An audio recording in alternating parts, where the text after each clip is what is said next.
Welcome everyone once again, and thank you very, very much for joining us. And welcome to Global Annual Logotherapy Conference, the One Humanity. And dear participants, it is with immense joy and deep gratitude that we welcome you to the Global Annual Logotherapy Conference, the One Humanity. And today's topic of this conference is being human today. And let me present myself. My name is Nino Berdznishvili. I am from Georgia, and I am president of Caucasus Association of Logotherapy and Existential Analysis. This initiative born from the vision of the association. It has been embraced and supported by colleagues and thinkers across the globe, and I already thank our dearest colleagues who make it happen the previous time. Together we continue the legacy of Viktor Frankl, in his profound belief in the unity of humankind, Monanthropism. In alignment with the United Nations International Day of Tolerance, November 16th, we aimed to foster a culture of respect and appreciation for the rich diversity of our world's cultures, expressions, and ways of being. This conference calls on us to embrace our shared humanity and reaffirm the dignity and equality of every individual. As Viktor Frankl reminds us, today more than ever, we need the knowledge of the one humanity that transcends all diversities, be it such of skin color or party color. In the challenging times marked by a global crisis, the uncertainties, the need for unity, understanding, and the shared purpose has never been greater. Let this conference serve as a beacon of hope, a space for dialogue, and a reminder that every individual, regardless of nationality, gender, or belief, has an irreplaceable role to play in shaping a peaceful and meaningful future. This year's focus, as I told before, is being human today. Invites us to explore how the concept of monanthropism can guide us toward shared values and common purpose in a world that often feels divided. We also dedicate this gathering to our cherished memory of our recently departed colleagues, Dr. Paul Wong and Cuca Valero, whose contributions to the field of logotherapy and the pursuit of meaning will continue to inspire us for generations to come. Let us come together as one humanity, united in our search for meaning, peace, and brighter tomorrow. And okay, let's start. And I will represent you. The first title of our presentation is Logotherapy Contribution to Leadership Today. And our presenter is Dr. Kanda. He earned a diploma in mental health from the College of Medicine of South Africa, as well as clinical logotherapy associate and diploma certificates from the University of South Africa and the Viktor Frankl Institute of Logotherapy. Currently, Dr. Kanda serves as a senior clinical manager at Westkopis Psychiatric Hospital. He is also a logotherapy facilitator at the Viktor Frankl Institute of South Africa and e-tutor for the Department of Anthropology and the University of South Africa. His professional interests focus on intersection of health culture at the mind, utilizing a meaning-centered existential approach. And I'm transferring the word to Dr. Kanda.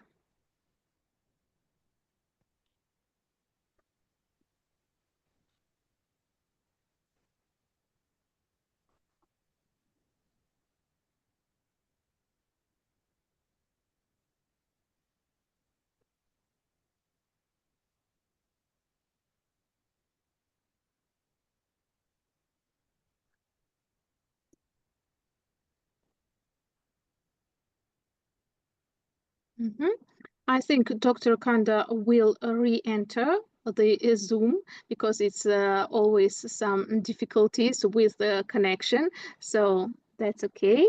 Okay, and before Dr. Kanda join us again, we can discuss the difference of tolerance and monanthropism.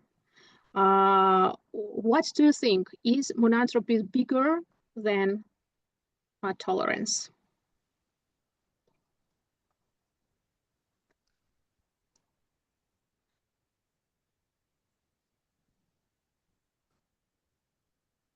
I don't wish to bring the intellectuality down, but I don't know what it means, monanthropism. Yes, that's very interesting, and it's again interesting topic to discuss because really monanthropism and Viktor Frankl's the one humanity is really a higher vision of more than tolerance. This definition, monanthropism, is the recognition that all human beings, regardless of their differences, are part of one humanity. It suggests that we are united to a shared sense and dignity. And also it has, of course, philosophical background. It's rooted in Viktor Frankl's teaching that monanthropism asserts that every individual has an irreplaceable contribution to make, emphasizing shared meaning and purpose. Thanks.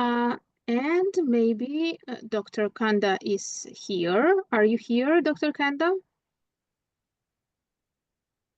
Yes, I'm here. Thank you. That's very nice. Please, I am giving you the word.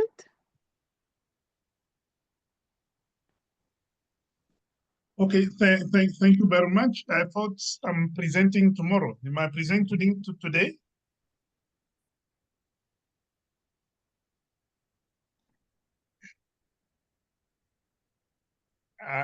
Can you hear me? I can hear yes. you. Yeah, no, I was wondering, am I not presenting tomorrow? Am I presenting today? Yes. Yes, my apologies. Yes, I took the word from Mr.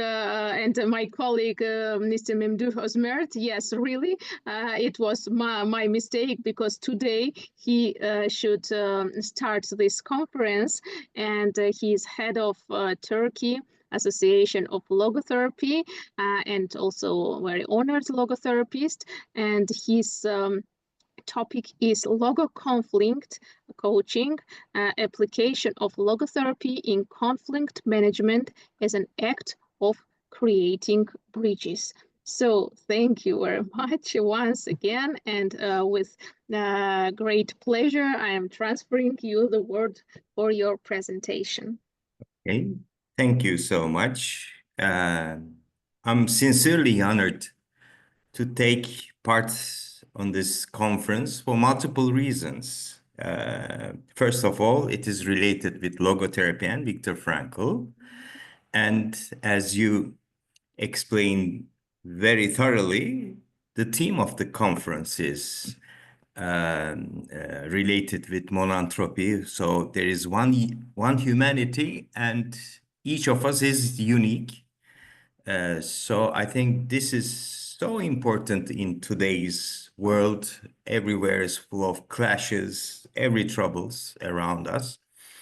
And finally, the conference is organized by an association, I would like to say, from our region in cultural terms, because when I was child, I was most fascinated with the folk dance of Caucasus and the sound of accordion. So for this, I'm really very excited. And now let me share my screen. So I wanted to talk about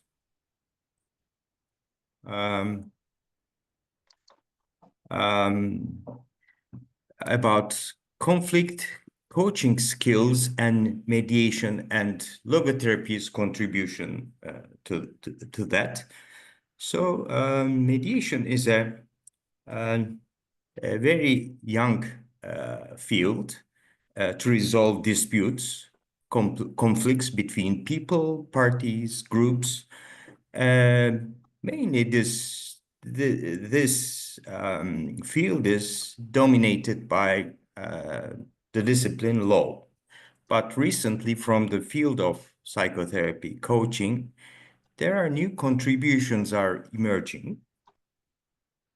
So here I would like to talk about how can Viktor Frankl's logotherapy can contribute to this mediation process and coaching as an act of oneness of humankind. When we look at mediation, we see mainly two approaches, two types. The first type group as under the names facilitative and transformative. They are trying to help the parties, the participants, to empower them to take their responsibility for the resolution. And in the second group, evaluative, it is more lawyer dominated, help parties to understand their legal positions. So there are efforts on establishing alternative mediation models from the perspective of logotherapy. Dr. Drew Shaikut is one of them. I have reviewed his PhD thesis, and he argued in that PhD thesis, he argued modifying the transformative model of mediation by the use of existential analysis and logotherapy. But in this presentation, my interest is rather very narrow. I will only concentrate on how the coaching skills from a logotherapy perspective can contribute to conflict resolution and mediation process. So let's first define what we understand by conflict in existential terms. We understand that a conflict is a crisis, a break in the communication, interaction between two or more people. That's not about facts. It's an interaction crisis. So what do we experience when we face a conflict? What do we care about? What matters to us? So, did you experience a car accident? I think this is a very good example, most of have already experienced, to answer the above questions. Imagine it's a nice day, you are driving your car and your music is on. The person in the car next to you doing the same thing. The world is nice to both of you. But all of a sudden, either you hit the car next to you or the other way around. In general, what happens? Oh, I was heading to work. What am I going to do? Is my driving license is with me? Did I renew the insurance? He hit me. What should I say to this person? So and so. So if we generalize, we feel disorganized. We become more self-centered. We become upset. We become defensive and close. So in other words, in conflict, we are dragged into a vicious circle. So we become weak. What I mean, we become more unsettled, confused, fearful, disorganized, and we become more self-absorbed, self-protective, defensive, suspicious, and closed. So we are under this vicious circle. We are under the influence of a downwards spiral. The more we are in this vicious circle, the more we get negative, destructive, alienating, and demonizing. So, what is the main objective? We will take a transformative mediation model and try to provide how can logotherapy can contribute. So I will, in this presentation, I will be more stressing, more explaining you the transformative mediation. Transformative is used as a term to change attitude in logotherapy terms, state change. It aims a change in attitude, basically. So in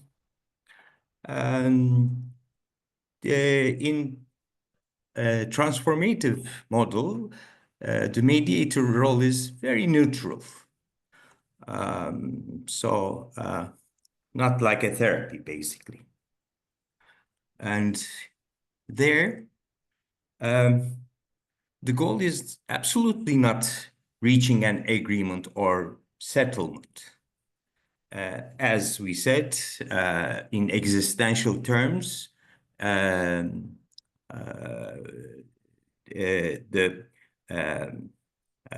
conflict is a communication crisis. Since the aim is for us to, like Frankl was saying, for the parties to attain to a state free and responsible. In transformative mediation language, from weak to strong, from self-absorbed to responsive. We should attain this through the mediator's very neutral stance. And this method was developed by a law professor first in Harvard, now in Stanford, Baruch Bush. And Baruch Bush is a fan of Viktor Frankl. He was influenced from Frankl. So let's clarify what we understand from this mediation process. Mediation is a form of alternative dispute resolution through which neutral third party called mediator assists those in disputes towards regaining competence and the sense of reconnection. In other words, free us, self-distance us through self-transcendence, tries to recognize the other party. Mediator, first of all, is not a decision maker, no juristical roles, and mediation is a voluntary process. From the participant perspective, if you don't see any benefits, you can quit anytime. And it is a confidential process.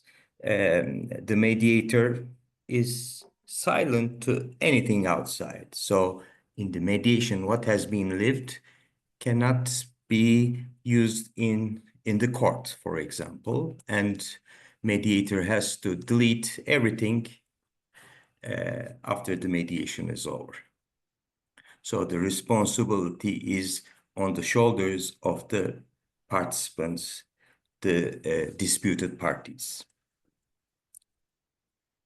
So mediation is a logical choice if we want to preserve relationships, avoid expensive, time-consuming, revengeful lawsuits. And adversarial processes, just opposite to mediation, there is a decision maker and there will be one loser, one winner, and adversarial is a logical choice for breaking law or legislations. So what do we understand from this process? First of all, mediation starts with a pre-mediation stage. Mediator contacts two parties, either face-to-face or through phone calls, invite them to mediation meetings and explains the ground rules. So the ground rule is the mediator is neutral, and the parties, the disputant parties, controls both the process and the content. So they can bring anything, they can talk anything, they can decide who should start first. So they own the responsibility.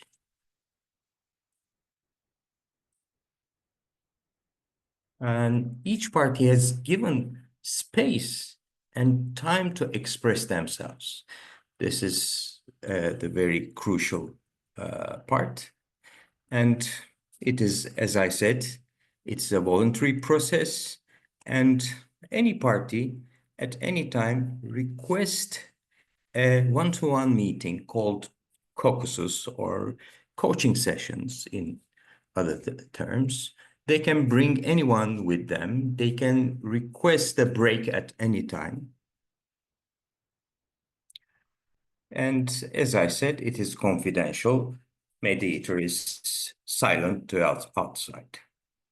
So in the mediation day,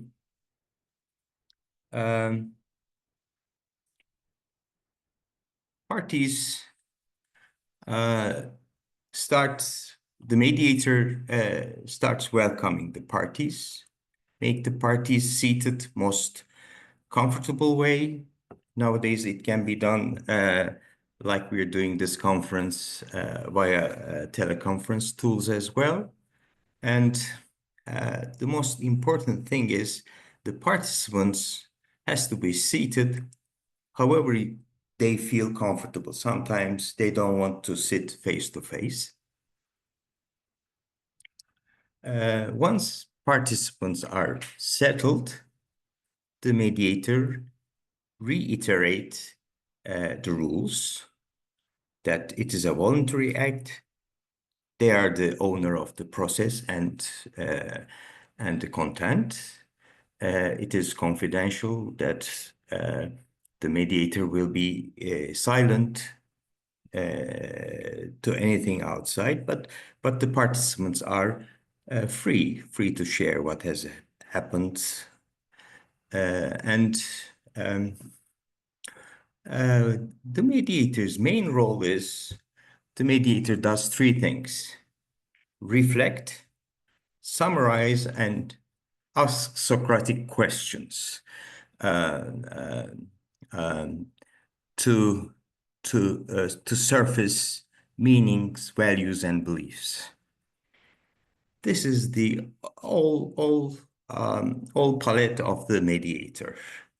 And mediator's main role, through reflection, providing summaries and Socratic dialogues, try to empower the parties, change their state from weak to strong, from self-absorbed to responsive. How this is being done? Through providing reflection, what have they said? providing summaries. In the summaries, what are the commonalities? What are the differences? And asking Socratic questions. So, mediator's main target is to attain empowerment shift, to make the participants feel stronger. So, as the the theme of this conference is oneness of human. So, in transformative mediation as well, its presuppositions, they call premises, is we all humans are strong and we all responsive. We do care the other. So these are the presuppositions which aligns with logotherapy's free. We have free will to meaning, and life is meaningful. So we are responsive to each other. In other words, we can say it corresponds to meaningfulness of life. When we come to mediators or coaching skills, the Canadian politician Paul Lefebvre's definition is exactly what we're trying to say. Coaching is not about teaching the caterpillar how to fly. It's about creating an opening for it to see the possibility. Helping parties in the mediation to look at the possibilities open to them and look at them through their own worldview. What is important to them, what is meaningful to them. So why logo coaching skills are important in mediation? Let's try to clarify this. First of all, we don't believe conflicts are about logic or facts. And we know the expert for logics and facts are law people, lawyers. But we do believe that conflicts are about values, beliefs, and worldviews. Meaning provides a framework for us to understand from which we can make choices, not just facts. In conflict, because of violation of our worldviews, beliefs, values, misunderstanding, we become very emotional. We become very emotional when our values, beliefs, worldviews are frustrated. So when we got frustrated, when we become emotional, then the amygdala hijacks stop us to be logical or intuitive. So this means we become reactive, freeze, flight, response, reaction, not response, reaction. Or in logotherapy terms, hyperintention mode. So in coaching, we need to de-reflect the participants from the state. And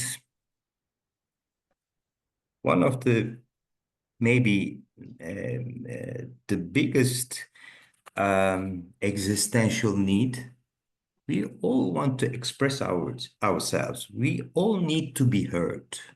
So this is a big gift for the mediator.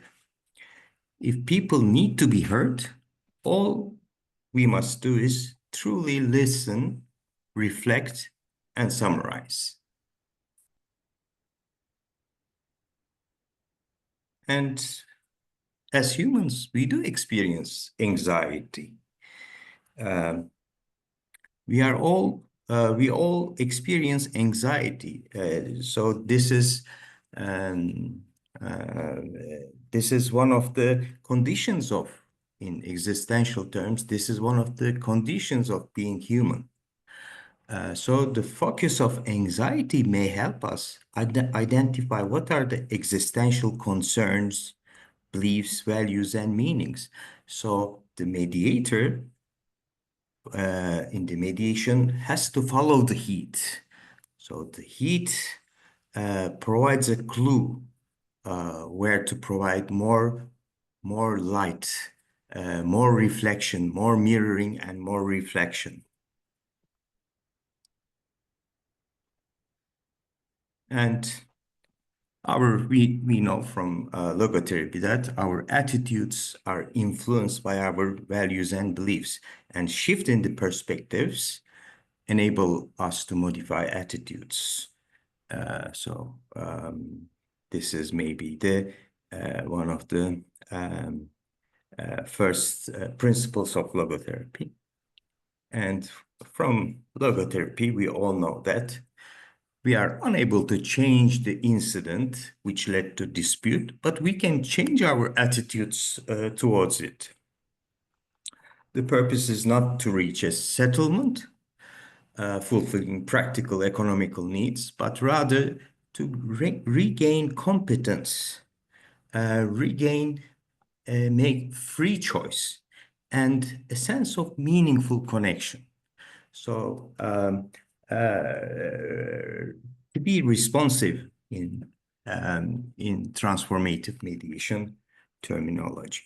So the mediation, through providing reflection, providing summary, and asking Socratic questions, try to free the participants and let them see where they are responsible, where they are unique and responsible.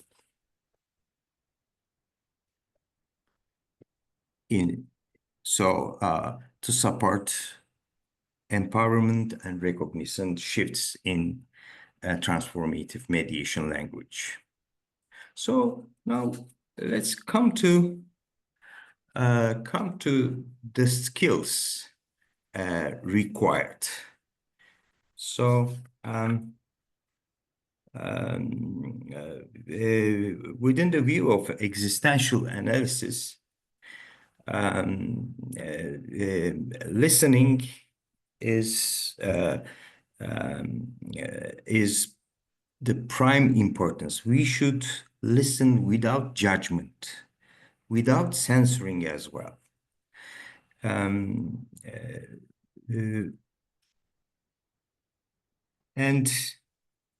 we are reflecting back what they have, what they say. So they should, in other words, they should attain self-distancing and starting self-transcendence. And this has been done not with one client, but participants who are under conflict. So we are reflecting back and summarizing their talks. Through this, the participants are able to explore their values and meanings beyond the other party hears them directly. So through this, reaching an awareness of commonalities, what they have in common.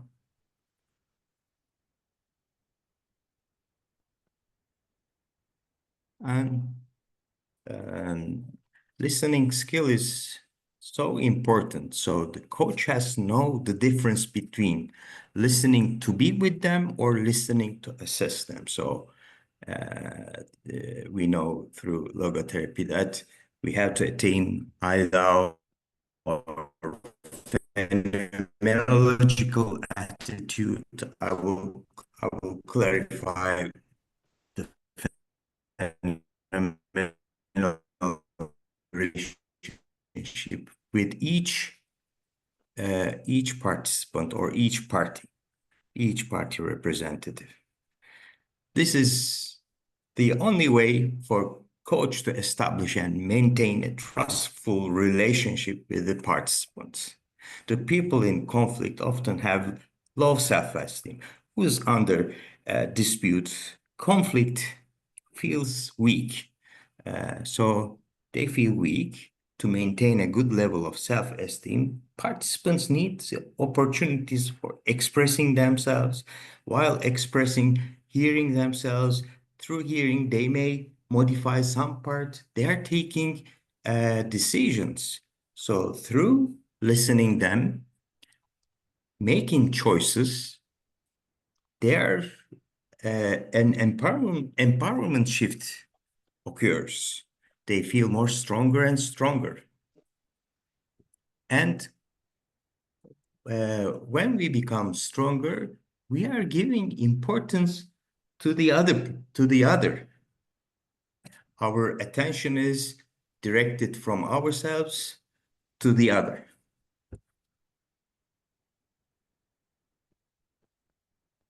So through the phenomenology, one way to discover person's values, meanings, is to provide them safe space for the person to express their perspectives and emotions. And emotions are, we know, they're intentional. They're saying something. So in Husserl's terminology, we should not only listen noema, we should not only listen what the participant is telling about the conflict, but the participants as well. What is their body language? What is their attitude towards what is important to them, to their values, to their beliefs? So we should not only listen what they say, but their attitudes towards their set together with their whole ontological view, physical being, social being, personal being, and spiritual being as well.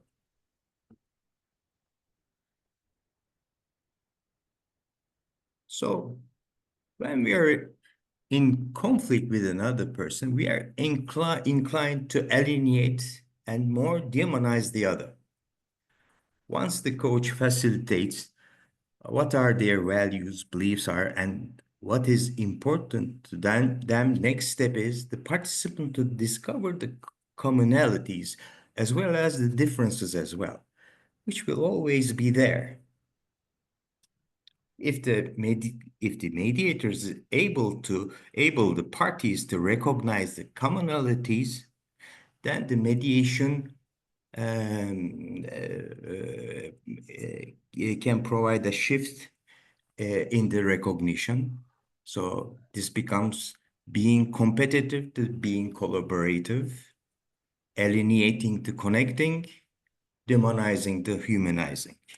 Mediator does this by simply providing, reflecting, summarizing, and sometimes to provide establishing Socratic dialogues.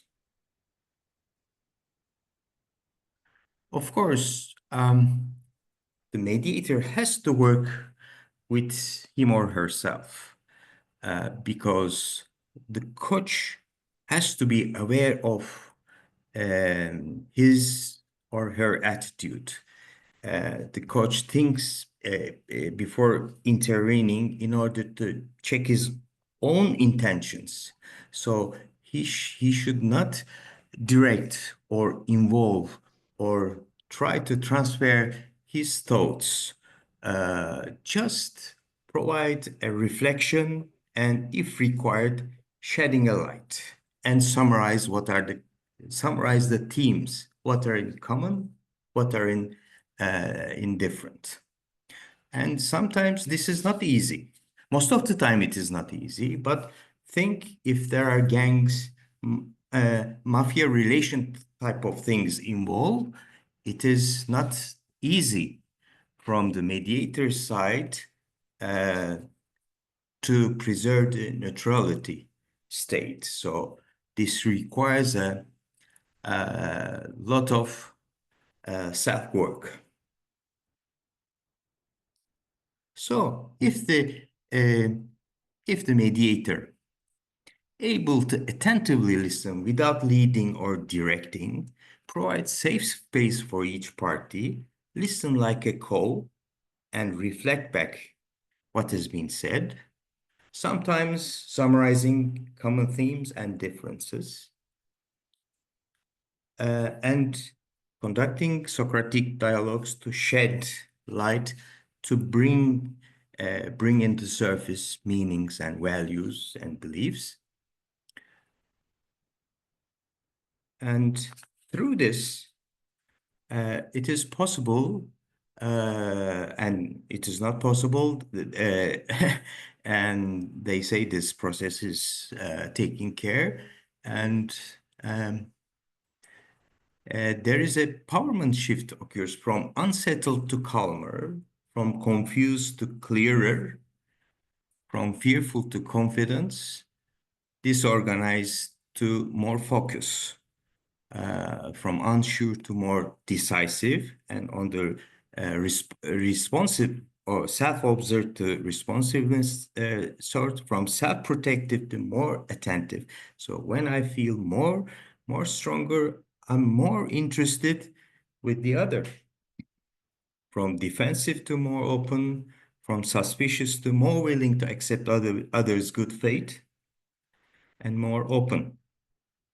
So as you see, transformative mediation with the help of more logotherapy perspective and tools,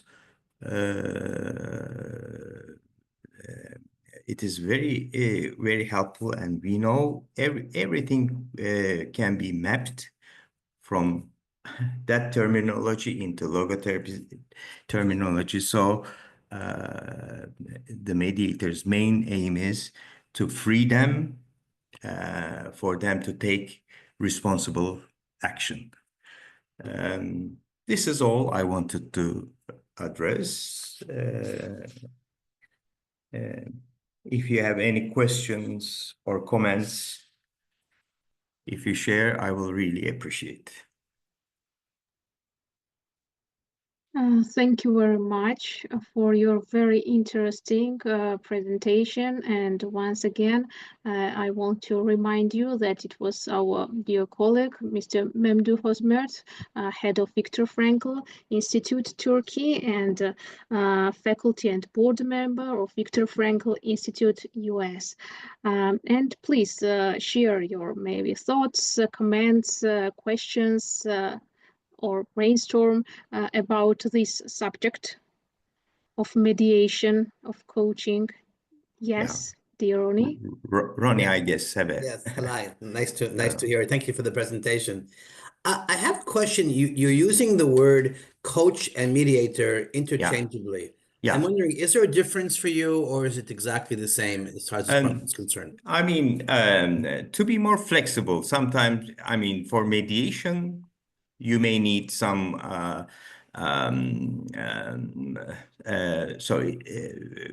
government may attain to. So you can use these skills regardless, do coaching and resolve, try to resolve conflicts, and that's one perspective. The other perspective is the mediator has to have coaching skills. So it has two-dimensional answer. I understand. Thank you. You're welcome. As I see it, and please correct me if I'm wrong, like I said before at the beginning, you know, that to me logotherapy is everywhere. It's the building blocks. Yeah. So what you first of all, it's very interesting, thank you. It's basically the dynamic of a good therapist, a good logotherapist. I feel that in logotherapy, you basically have to learn the rules, the ABC. And once you have the ABC, you can write books, plays, songs. It's just knowing the base and being flexible enough to apply it to the different situations. So it was interesting for me to see how therapy can be, one-on-one, or let's say that through what you said, it's also couples therapy or neighbors. It's any conflict. So it's like suffering. Everyone suffers in different ways, like Victor said, when gas enters the room. So there's always conflicts, whether it's oneself or with whatever. So it just needs to be applied in the different situations. You're right. We can have conflicts within us as well. So yes, logotherapy provides here what I'm trying to emphasize is through logotherapy a very practically established model can be more profound, more deep. Bringing logotherapy's view of human persona is so crucial to attain this. So it provides depth and flexibility. That's all.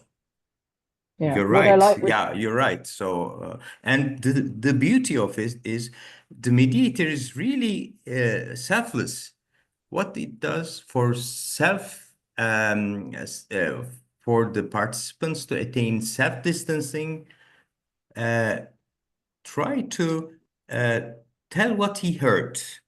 We try to use their own words as well. So when we repeat what they say, not only that person, but the other hears that. And when I hear what I said, for the first time, I'm hearing myself. So the self-distancing accomplished through this. So I can, when I hear it, I can say, oh, this is not correct. So I may correct it. And when I self-distance, I'm in the dimension of meanings and values. So the other participant as well. I feel it's also important in conflict, again, with oneself or others, self-transcendence and humanizing the other person. And that is a huge thing that we have today, with whether it's global conflict or one-on-one or oneself. Absolutely. You can't care about someone else if they're not human to you. And society, especially today, is very dehumanizing. Yeah, absolutely. Because we are trying to materialize everything. But what the logotherapy is emphasizing, if you cannot self-transcend, it is impossible for you to come over any fate, any obstacle. It's impossible. So self-transcendence, for me, is the main milestone, main concept in human life, in being human, actually. Yeah. And also it connected to what you said, when you have the conflict, again, with the humanity, they need to know each other. Like you said, they need to find the commonality, because then you're my tribe. It's the instinct of the human being that I care about my tribe. Anyone else is an enemy. So if that person Absolutely. is your tribe, Yeah. then it's very easy to be self-transcendent. And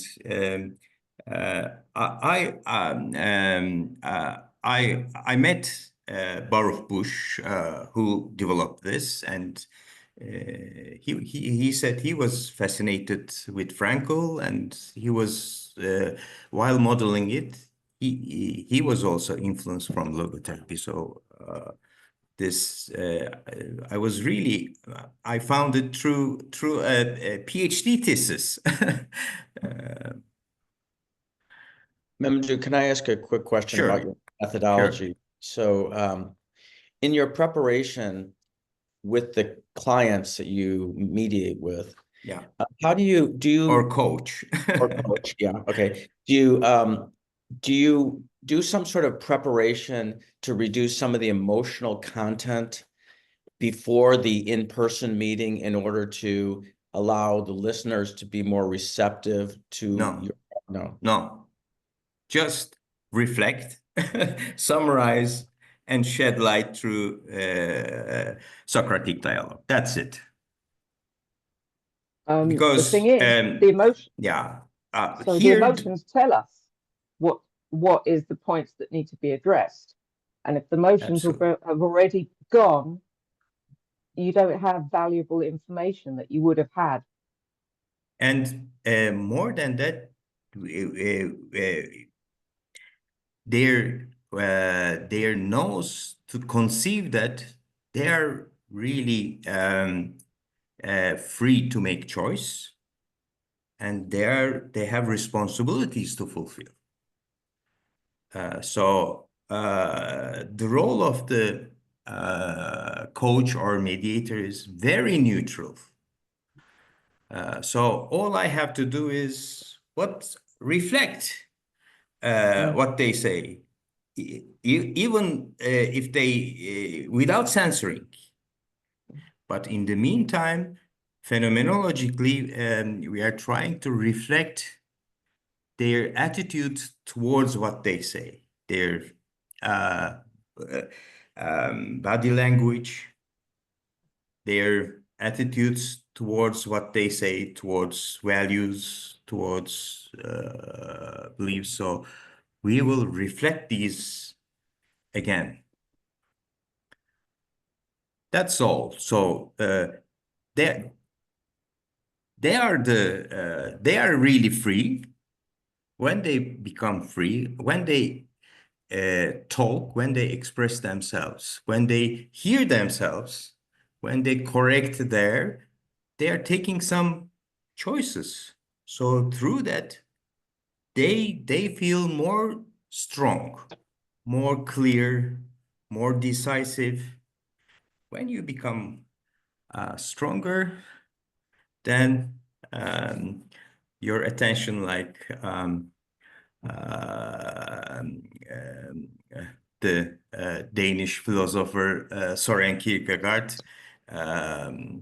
we are opening to the world. We are being in the world.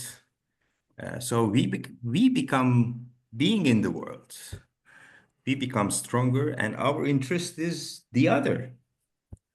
So we become more responsive. So it's also, yeah. I have choice to make this decision, I'm not being made to make this decision. Yes, yes. So it's human nature. If you're told no, or you have to do something, you want to do the opposite. So through the mediation, you're giving each person the responsibility, like you said, and the control, and then they feel strong to be self-transcendent towards the other. Absolutely. Thank you. How it works. And one more question.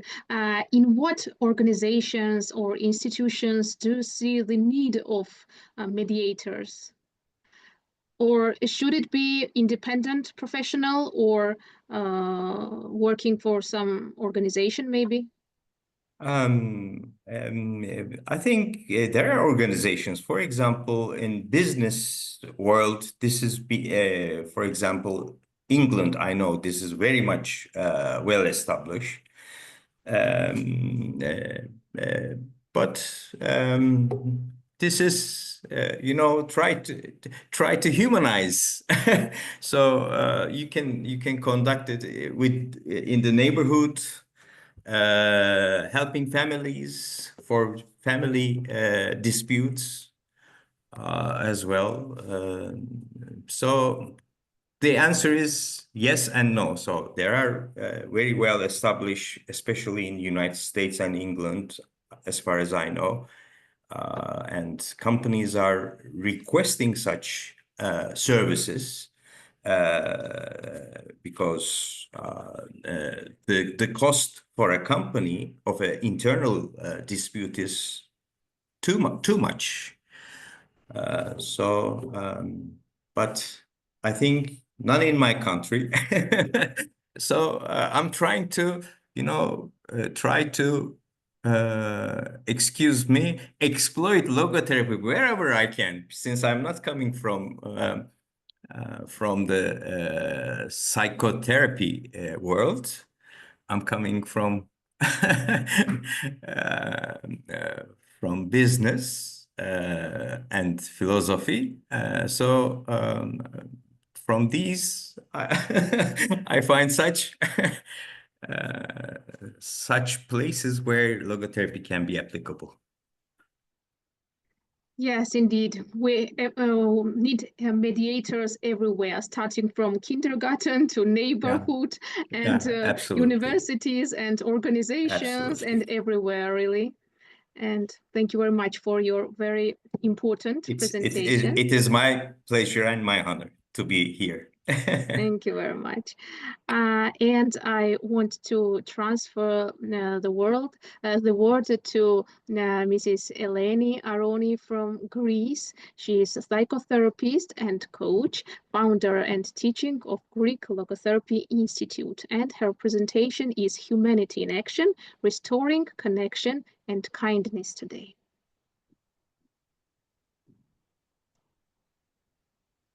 Hello, everybody. Hello. I hope my English is good enough because I am not really sure whether you will understand me totally, but I will make a try. Okay. So the reason I took this opportunity to be here is because it is compatible with the mission I have started from the day that the COVID pandemic started. At that time, with the information that I read, I realized that there was a virus somewhere in China, and with a one-to-one basis that got traveled and infected the whole planet, infecting one-to-one, and traveled through planes, through trains, through whatever. And some people were so heavily infected that they would infect even 3 people at the same time, right? So that is when I got inspired that I can use that method to infect people other things in the same exact way, in the one-to-one method. So I said, when Nino invited me, I said, okay, there will be some people here, so maybe I can infect them with something, and they can infect some other people, and then the others can infect some others. And as from what I see, we are 36 that I have the intention to infect you with kindness. And I imagine that you will infect a minimum 1 person, and maybe there is one witnessing you infecting another person. So I think I have 1,000 people for sure being infected with my 20 minutes talk. Okay. I think that behind all the theory of logotherapy and in the backstage, there was kindness. That is the wisdom of the heart. Human beings are born kind beings without even knowing it. We do not have to teach kindness. Okay. And the kindness that human beings possess by nature is not a kindness that is expiring with their small lifespan. It's a kindness that is immortal. Okay. So in my mission, I'm not infecting people to be kind during their lives. I'm infecting people to be kind for their descendants and descendants and descendants. So I try my words to be very strong when I do my sessions with companies or with people. And I give you an example. There was a lady yesterday here, and she's a mother, and she was saying that I'm trying to discipline my child, and to do that, I put my hand and I hold his arm firmly, putting a little bit of strength here with my hand. I say, stop that. And I say, the same way that you are holding his arm, he's gonna hold a gun when he grows up, just to implement his opinion. And he will teach his descendants to hold maybe something even more, a killing machine. So just remember, whenever you hold his hand, you are teaching your son and your grandchildren to hold guns. That is a violent behavior. So I am trying to help her transcend her time's lifespan. It's not about teaching your child how, let's say, to go and study. It's what you're teaching, and it's going to be left there as an imprint in the lives to come. For me, the time is here after COVID. We have to get inspired to infect each other with kindness. We have to get inspired, and without any limitation of our lifespan. It doesn't matter whether we're going to live 10 years or 20 years or 60 years. It matters that we can really transmit that in thousands of years. Look what Viktor Frankl did. Or if we go backwards, look what Socrates did. And look at the great spiritual teachers, what they are doing. And they're still alive. We are learning from them. Why shouldn't we be something like that? What is blocking us? There is nothing that is blocking us, except, as my dear colleague Özmert says, except our weak confidence. We are not so confident. We are not so strong. That is all that is missing. We have to become stronger, and nature has given us this capacity. We don't have to go and buy pills to strengthen our confidence. It is already there, ready to be used. So I have a presentation. I'm not sure whether I will use it totally or not, because I really am in the calling of the moment. And I will again reflect on what Özmert said before about these two cars, that they crash each other and they think about all these things. So I had an incident like that with my car. I have a small car because I live in the city. And I scratched my car while entering my garage. And I was saying I have to go because I don't like my car to be scratched. So I said I have to go and paint it. And I wasn't doing that.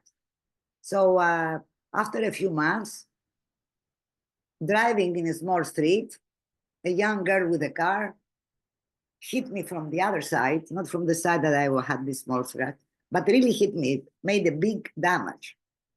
The moment that she damaged my car, I said, I am blessed. Now I will go and I will paint my car. Now I cannot not enjoy a beautiful, beautiful shiny car. So I came out my door and I was laughing. And the girl came out her door crying.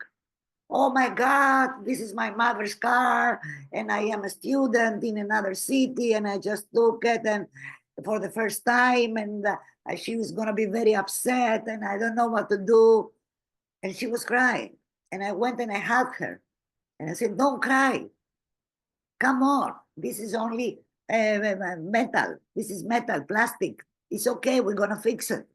And the neighborhoods from the balconies, they started shouting at me, what are you saying to her? Don't hug her. She is very dangerous. And I said to them, listen, we are human beings. Aren't we all alive? What does it matter if the cars crashed? And the energy changed totally. And I said to her, I'm gonna help you with your mother. I will show her that there was a car that was hiding your view, and that's why you crashed it. Please call her mother, call your mother and ask her to come here. And all the other neighbors started coming out and said to me, listen, what are you doing? Who are you? I said, I'm just a human being. Nothing like that. That is an act of kindness. And that is what we have to do in our lives so that this can go on. And we have to do it 1-to-1. Or if you are lucky, like I am right now, 1-to-37. You know, I'm very lucky. This is a very good opportunity. So I will put my presentation a little bit just to show to you that I am also a proper lecturer. Maybe you get inspired also from what I have to share with you. Let's see how I'm going to do it. No?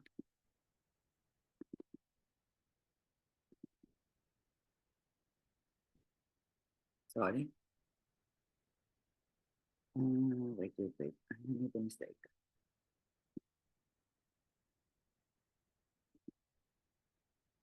Why is it not allowing me to do that? Give me one moment.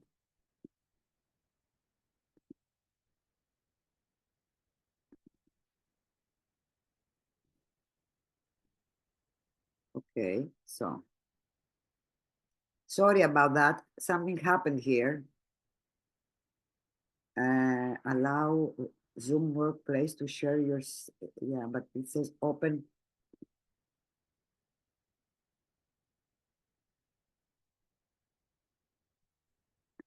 So let me try one more time because I don't know what I'm doing.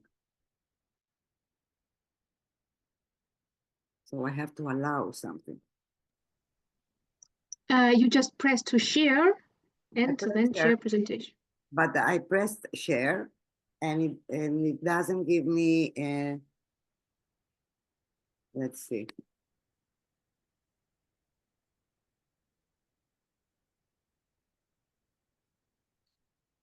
What I'm thinking about your talk right now is that you asked what's holding us. Maybe we don't have role models. We don't need role models. We are the role models.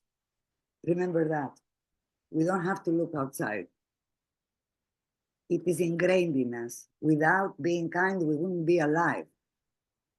So this is something ingrained in us. That is what we have to do. We have to see what is our impulse of being kind, and it's going to come out. We don't have to find role models outside. If we meet a role model, each one can find. I have a lot of inspirational models to help me. I have biographies of saints. I have biographies of, I have Viktor Frankl. I have the philosophers. I have people walking on the streets and the way, but if you walk on the street, you will see a lot of role models. There are thousands of people there doing kind actions every day. These are all role models, but it depends on what we look at. It depends on what is our intention, you know? Is our intention to put in our calendar that today we're gonna do a kind action with no expectation? Is it our intention? Like before, my colleague said, was asked whether he takes his conflict members in advance and help them, you know, air their emotions. And he said, no, I don't take them in advance. I'm doing it on the field. When they are there, I'm doing it. What was he saying is that I am so kind as a mediator and as a coach. I am so open that I will infect them with that kindness, and I will be there for them, and they will open up, and everything is going to be for the best of them. So the 70%, or maybe the 80% of the process that my colleague showed is based on his kindness and his goodness personally. So that is very important. If we have that intention inside us, okay, the role model will appear in front of us, as long as we have the intention, you know. So I'm going to read my application, my presentation. So there is one thing that we should think about. Okay, are we as humanity closer or further apart despite our advancements? Just think about it. We, from what I see in the windows, we are not 15 years old. So we have lived a life. So we can know whether in the last 30 years or 40 years before, were we closer? Are we further apart? Despite our advantages, our Zoom connections, our Facebook, our social media, are we closer with each other? Just really wonder about that. What happened? You know? Because, you know, if you want to understand the present, what is happening with its significance, we have to free our mind from the self-protecting acquisition. We should transcend in logotherapy terminology, but in the simple,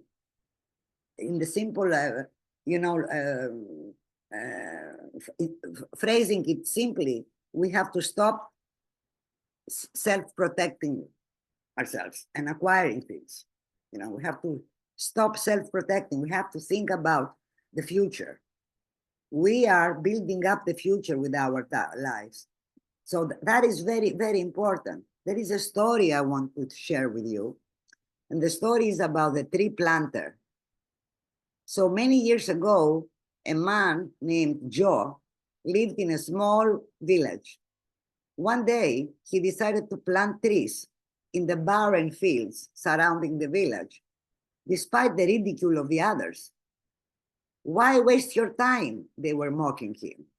These trees won't grow in your lifetime. Joe smiled and replied, they are not for me. They are for those who come after me. Decades later, long after Joe had passed, those same barren fields had transformed into a bush forest. The trees provided shade, fruit, and clean air for the village. Generations benefited from his vision and his simple, selfless act of planting. Joe never saw the results of his work, never. But his legacy lived on, proving that meaningful change often requires patience and trust in the future. That is very important. We should choose to modify our behaviors for the future people to come, not for us. Not for us. We are here with a purpose, to keep life alive. That is our purpose, period. There is no other purpose. That's the only thing we have to do. We have to keep life alive. That's all. And we can use our life to contribute to that. So how am I going to keep life alive since I will die maybe in 40 years? How am I going to keep it alive for maybe 300 years? That is what should guide my words today. When I talk to you, or when I talk to the grocery, or when I talk to my sister, or when I talk to my patient, you know? Because life brought me here so I can continue life. So I shouldn't be selfish and say, oh, no, no, no, life is up to my living. That's all. No, I shouldn't be like that. Otherwise, I wouldn't be bored. So it's very important to think like that.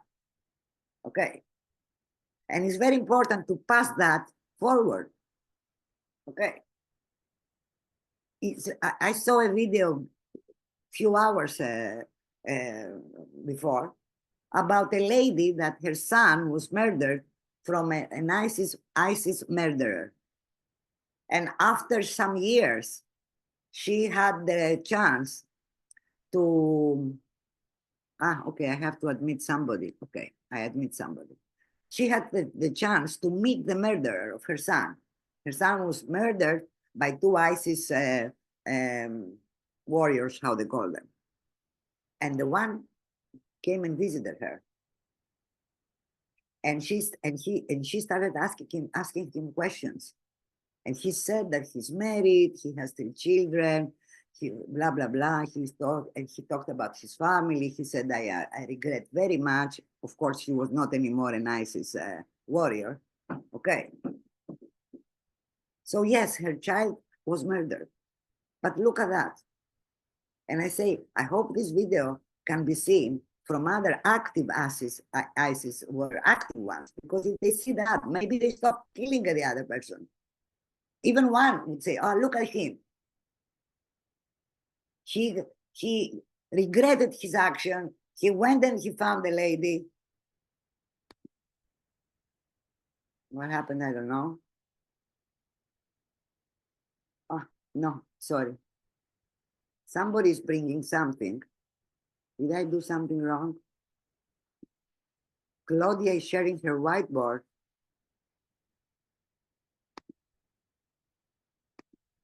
I don't know what happened. So the impact of kindness in our lifetime is giving us mental health. Okay, we have benefits. It's not only our descendants that will have benefits. Okay, there is a ripple effect of kindness. Okay, the kindness in the workplace, if you go and you check, especially with the AI, what is going on around kindness and being good and having integrity in the workplace, and how the companies, they change the way of treating people, then you will be surprised what is happening right now. I look at that. I get inspired from what is happening right now with kindness and goodness. Okay. There are global kindness statistics. You will get astonished if you read them and you see what is going on, how they rise, these statistics. Okay. So what we have to understand is that the challenges we face, loneliness, anxiety, fear, are not insurmountable. They are not. Together, through kindness and connection, we can heal not only ourselves, but also the world. Maybe not in our lifetime. It doesn't matter. We shouldn't be so selfish, caring only about our lifetime. So let's be romantic right now. And I invite everybody to visualize a world where kindness leads the way. Just visualize. And I would like one of you to share. Visualize a world where kindness leads the way. A world of trust, shared purpose, and belonging. Visualize it. And if somebody wants to share the picture, maybe in 1 or 2 minutes so I can have my time and go on, I would really share, visualize a world that is the leaders and the planet. It's all about kindness. Visualize that. How would it be? Do you want to see your grandchildren live in that world? Well, you have to do something. I have to do something right now. It's already too late. Even my ascendants should have started that. But anyway, since I am awake now, I will start it now. Well, visualize it. Being sure that you will not be able to live it is not about you. Okay. But without you visualizing it right now, nobody will live it. If you don't visualize it, and if you don't behave with in a kind way, there is no human that will live that. That is the thing. So that is our responsibility. We have to use our senses, you know. How am I going to use my life? Carelessly, just to eat and live, or maybe write a book or write 2 books or whatever? How am I going to use my life? Take care of my children? I don't care about what happens after? No. Or am I going to use my life in any way I can for 300 years beyond me, knowing that I will not see the results? Okay. And I will find a way, and I will find role models afterwards. First, we have to put our intention, okay? Because our humanity is restored not through grand gestures, but in the simple acts of reaching out to one connection at a time. So we all like to talk about kindness, as long as somebody else does it. Oh, the government should do it. Oh, they should do it. These people should do it. Oh, these people should do it. And we don't do anything about it. We wait for some grand gestures. I mean, other human beings. We are human beings. We represent, we are the ambassadors. I am ambassador of human life.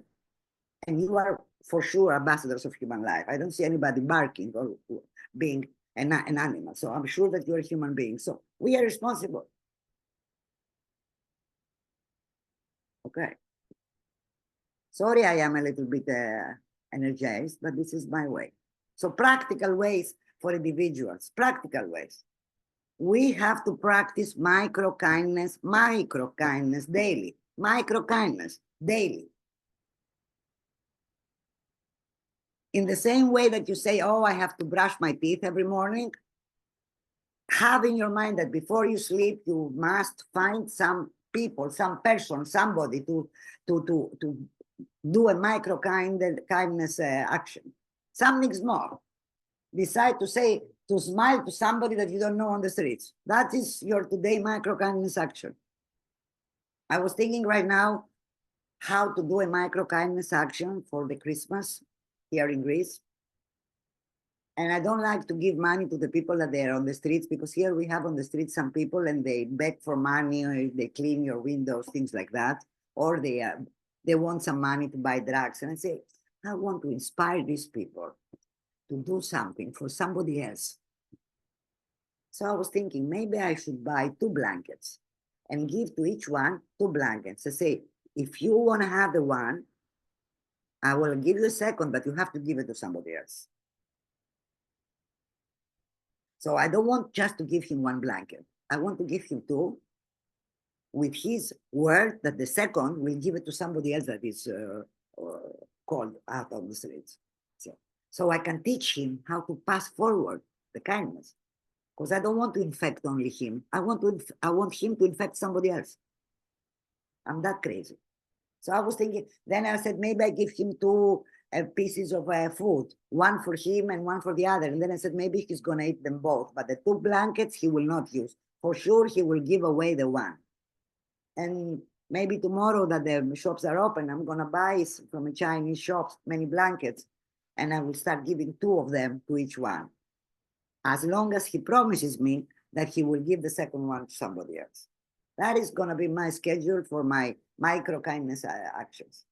A second thing, like my colleague previously said, we have to be present in conversations. We have to hear people. Everybody. You are on the supermarket and you hear somebody that is waiting on the line behind you, talking with her son and saying, but you have to do that. And yes, I'm coming in 10 minutes. Give her your line. Go and say, come, you are in a hurry. You have your son, something's going on. Go. So what if you can wait 5 minutes in the line and help somebody else? That is being present in conversation. We don't have to be present in big conversations, in small. We have to give time to people, not money. Not just money. We have to give them time. we have to perform anonymous acts of kindness. I have it in my schedule. Every month, I do one anonymous act of kindness. I take something from my wardrobe that is well in a good condition, and I know that there are some gypsies living far away. I don't want to go and give them my pullover, but I go to a garbage bin, buy them at the moment that they sleep, because I wake up early, and I just hang it there. And after 1 hour, it's gone. You don't know who gave it. They don't know anything. I'm so happy. Maybe they think that there is a God that looks out for them. I like that. They don't have to see me. Okay. That makes my life joyful. That is the selfish reward that I get. So in a community level, we have to host kindness initiatives. And I invite Nino, that she's so good in organizing. I invite her, and I'm going to be the first to help her to find ways of doing something with kindness initiatives. I don't know. She's better than me in organizing. Okay, foster inclusive spaces, create connection opportunities, make kindness a workplace, support well-being. There are people who want to come. Encourage collaborative goals, give back to a group. We have to do that in a community. And we have to go broader in sociedad. We have to run kindness campaigns. Again, Nino is very good on that. We have to run campaigns. Okay. There is somebody said something here, Aroni, and I like, let me read what he wrote. Applying kindness and logotherapy, lovely topic. Fantastic. Oh, I have infected Aroni. I'm so happy. First one infected. Okay. We have to leverage technology for good. We have technology. We have to use it for good. Okay. We have to advocate for empathy in leadership. The ones that are working in coaching like I do, we work in the corporate world. We have to advocate for empathy in leadership. It's crucial. It's crucial. So let you reflect a little bit. So answer that question in silence. What small step can you take today, to build kindness and connection in your life, or in your workplace or community? Just find the small step, the easiest one, the better. Don't go to big gestures, small steps. Just a small, easy step. Very small, like you crawl. And write it down, because the ripple effect starts with you. If you write that small step, I don't know what it would be, something very easy. Okay. Kindness is easy. All the other things are difficult. Kindness is very easy. It's very easy to infect other people. It's very easy to do small steps, and it is a bomb. So let's see now what holds us back. What is holding us back? Why have we not, activated that beautiful diamond in us? One thing that holds us back is technology's double-edged sword. Because technology is a sword that has two edges. And that is holding us back. Be sure you're holding that sword in the good way. Never hold that technology sword in a bad way. Don't be distracted. Don't whatever that means. Another thing that holds us back is cultural divisions. They fuel mistrust and alienation, cultural divisions. I was so happy that you said, I will have a speech after Turkey. I say, yes, it's good. Our governments, they say, oh, we're going to have war, things like that. And we talk here, one after the other. Fantastic. By chance it happened. But I like that. Okay. So we should take away and find opportunities to mention that. And the other thing that is holding us back is lack of time and fear of vulnerability. Like again, my Turkish colleague said, we are afraid of being vulnerable. No, we shouldn't be afraid. Kindness goes with vulnerability. You cannot be kind if you're not vulnerable. If you are vulnerable, you're going to be kind automatically. You cannot be a bad person and be vulnerable. It is impossible. It doesn't work like that. Our brain is not made like that. Okay. So there is a crisis of disconnection and of losing our kindness. And there are the alarming state of, there is really, I will give you some statistics. 33% of adults, we are 7 billion. And I'm talking about 33%, the 1/3 of humanity feels lonely regularly. Can you believe that? The 1/3 of us. Social isolation increased risk of premature death by 26%. We're killing each other, not with weapons, but by not bringing out kindness. We literally kill each other. Acts of kindness have declined in many communities and many countries. So can you believe that? These statistics, how useful they are and what they show us. The 26 of us died prematurely because nobody's kind with us. It's not, so we're not talking about the thousands that they were dead in the war that is happening now in that place or in the world. These are some thousands. We're talking about the 26% of the 7 billions. That is the real war. And it's global. So why connection and kindness matter?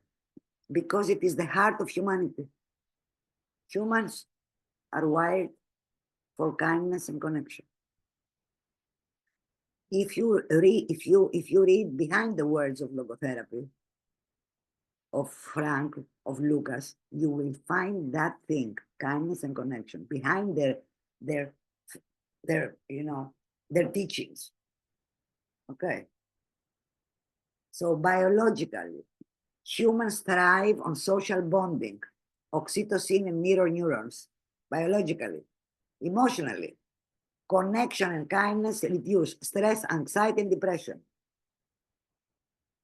Societal impact, communities rooted in kindness are resilient and thrive during crisis.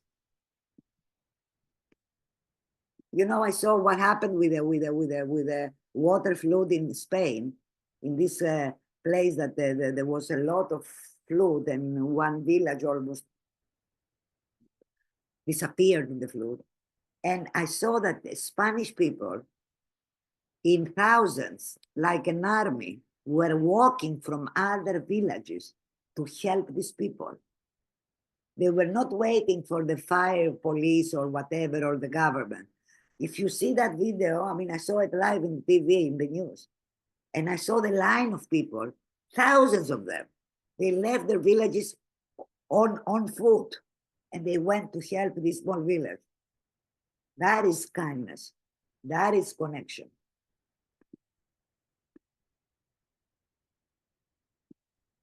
I don't know if I have exceeded my time, Nino, or no, what? I lost time.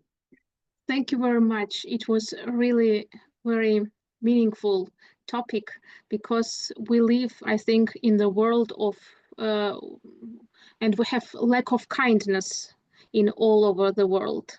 And that's why it's very important, because inside country, people are fighting to themselves. Outside the country, nations or countries are fighting with themselves. And it's so difficult to be kind in this cruel world. But you said very wise word that we need micro kindness, and we should start from our micro world that is around us. You know what, Eleni? I visualize a world, maybe 300 years, that the countries will not find people to have an army. They will not accept that. They say, I'm not going into the army. Sorry, no. I'm not killing another human being. I'm not doing that. I imagine a planet where each country doesn't have an army, because human beings, they don't want to go into this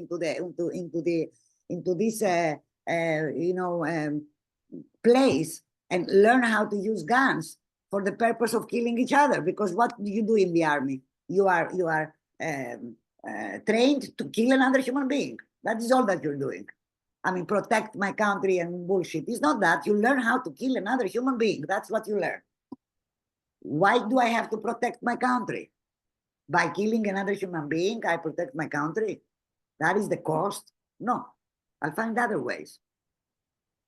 I'll find how to resolve conflict, but will not accept to kill another human being. That is the word I do. Maybe we Somebody- also need good mediators between countries. See now how it comes up, the creativity inside us. We need mediators, we need that. How are we going to make children that they will think like that? How are we going to make them? We need like a biologist, I don't remember his name, said that if we are working on the meaningful path as human beings, we need 700 years to reach it. And that is a good thing. Only 700 years. It's not a big time frame. If you see how much we have arrived here, okay. But he said, if we cultivate kindness, generation per generation, in 700 years, that is what is going to rule. So maybe in 650 years, if I put my 50 years in, and maybe the next generation put their 50 years in, and then we go straight to our goal. We meet our paradise. So that's the way. Is there any other reason to be alive than that? Yes, indeed. So, sorry. So to change the world, you should start from yourself. Thank you very much. I think our dear participants will have any other questions, but please hold them for a bit, because we have another, I think, Mrs. Eleni Aroni, for her beautiful and very infected topic about kindness. And I see in chat that Eto is already infected with kindness and love. So thank you very much. Yeah, they're putting some links for interesting. I had a beautiful video to show you. Great music, life best. Okay, this is fantastic. I have that. And there is another one here. Bravo, Aroni and Aureliano. Wow, I have infected a lot. That is good. Yes. Thank you so Thank much. you very much. Thank you all. And I want to transfer the word to Mrs. Irmeli Lehtioksa from Finland. She is LogoArt therapist, educator, chair of LogoArt Association Finland, author with Marianne de Silva Prado of the book LogoArt Meaning-Centered Art Therapy. And her LogoArt presentation is the image of human. So please grab your papers or pencils or whatever you have, and please, Mrs. Irmeli. Yeah. Hello to everybody from the, can you hear me? Yes. Yeah. From Finland and the snow from here and cold. Yeah. Yeah, I got message from you, Nino. Thank you so much. It was 2 days ago, and so I had not so big warning to prepare myself to make a presentation. But of course, I wanted to answer yes when it's question about LogoArt. And now I would like to tell you something about the basics of LogoArt, and maybe you can make some exercise afterwards. How long time do I have? About half an hour. Okay. Then I will share my presentation.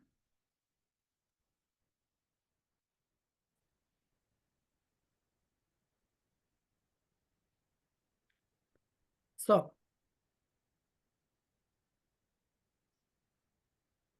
do you see the big picture, or is there all the slides on the Yes, side? they are Yeah, all. we see all the slides. Okay. I'll try to make it look better now. Maybe now. Okay. Yes, you have so beautiful topic today, being human today. Yes. For me, I think, sorry. Being human is to see another people as they are, and to encounter every person as one. And I think it is the same every time. It's always the same. But of course, nowadays it is a little bit more difficult. But LogoArt, yes, Marianne da Silva Prado from Brazil. Let me take this away. Has developed LogoArt. And why there is also, she's from Finland, is because her mother was the great-godmother of logotherapy, Irmeli Ivalo Shirley, and who passed away just a few years ago. And she was my teacher also, but she was Marianne's mother, and I think quite many know her. Godmother of Logotherapy, her Yes. nickname. Yes. But Marianne combined logotherapy and art therapy. That is the Hauska from Switzerland and the Waldorf kind of art therapy. And she combined them, and it was something about the turn of millennium. So it's not so very old, this therapy, but and she has been teaching art therapy here in Finland already more than 30 years, and LogoArt more than 20 years.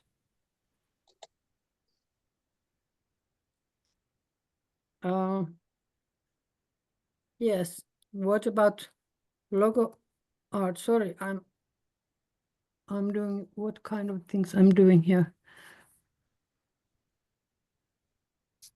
Yes, the idea in LogoArt, it's oriented towards future, like logotherapy. It does not focus too much on old traumas and grievances. Instead, it's directed to future and how to go on in life. It helps to see where the change is needed and to make the change and find the purpose in life. So how do we do LogoArt? We have a map and compass in LogoArt, and that is the color wheel. When we see a client to paint a free work, like here in the left side, we just listen to the color wheel so we know what to do. We don't put our own ideas there. We don't tell clients what they need, what they have to do, or what is right or what is wrong. But we just listen to the color wheel, and we try to fix if it's chaos there. We try to make it in order, or maybe if it's too much order or too straight, we need to help the work to be more free. And here on the right side, you see this is one kind of image of human in LogoArt. It looks like. I'm sorry, could you please switch the presentation because we don't see the pictures? Really? You don't see? Sorry. I try again.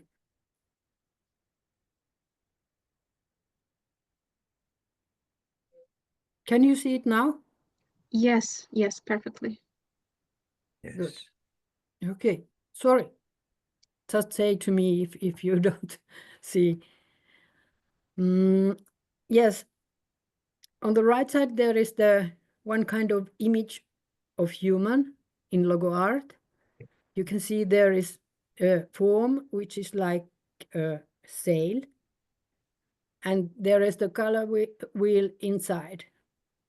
And when we look at the left side, the power comes from outside in here with the blue, and it is the experiential side.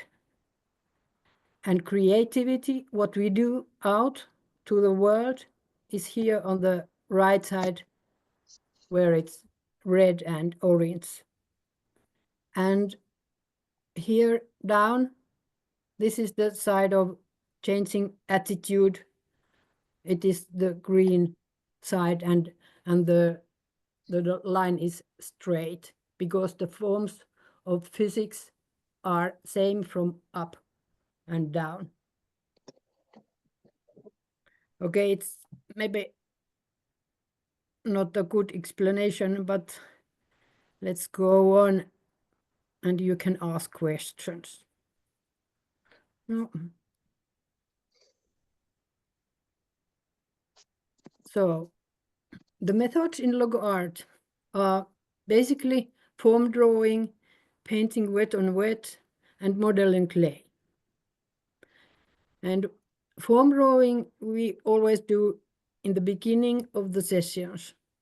It improves concentration, it gives structure to both a person and the life around. It gives rhythm and flow. And painting wet on wet is what we use mostly. It increases self-knowledge. It really touches the emotional level, and it can wake your creativity. And modeling clay helps mostly grounding and strengthening the inner forces and the will.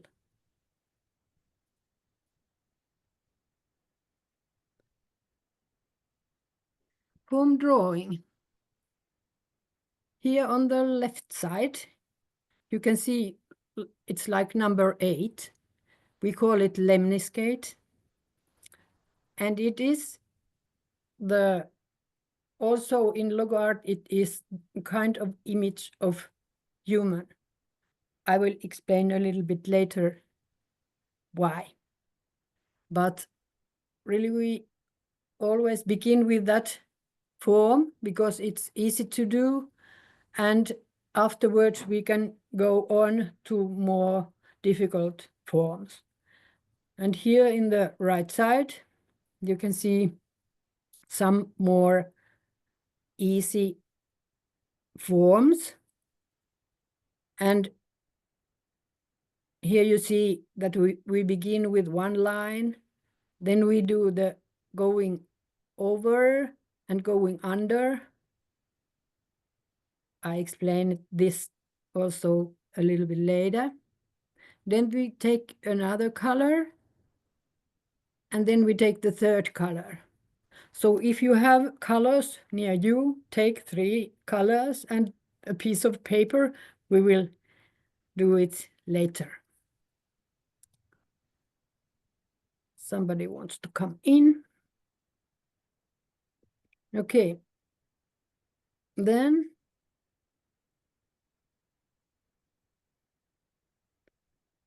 painting.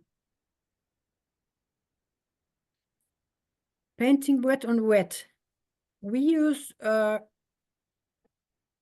so-called Steiner paper. It's really strong, and you can wet and paint it many times. It can be, it's dry, and then you can paint it again. And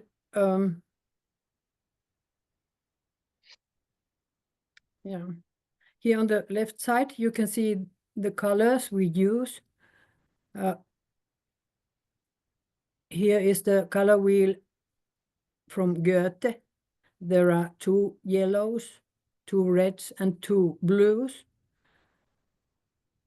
Cold yellow and warm yellow, cold red and warm red, and cold blue and warm. So that's all we use. And when we begin, we wet the paper from both sides, and then we paint. So we also do some clay work, but now we have so little time that I don't explain anymore. But doing clay work, it really can strengthen your will, so it's important. And also the grounding, because it's organic material, so it's really grounding. Now, LogoArt differs a little bit from other art therapies in the way that we guide paintings, we guide the clients. 2 years ago, we were in a art therapy congress in Riga, and when we were talking about LogoArt and talking that we guide our clients, so there were really many people who said, you just can't guide them. They just need to express themselves, and you can't do that. But in LogoArt, when we guide, we don't put our own things or our own thoughts to there. We just listen the color wheel and the forms of physics. And that's why it's really organic what happens. When we see, usually we begin so that a person paints a free painting. We just give the colors and the papers, and she or he can do whatever he wants. And then we observe what he did. And he has to do 3 works at first, because if something repeats, then it's really affecting him or comes from inside him.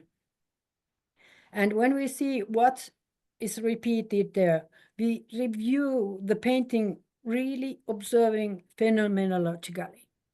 We just look what colors are there, how much is water in the painting, is it dry or is it wet, is there many colors, is it chaotic or is it in order, and so on. We just see what is in there. We don't interpret, we don't press her, we honor the client always. Happy to listen to Memo. When you were talking about your presentation, I heard really a lot of same things as we have in LogoArt. We honor the client, we respect the client and his own insight. So how do we guide then?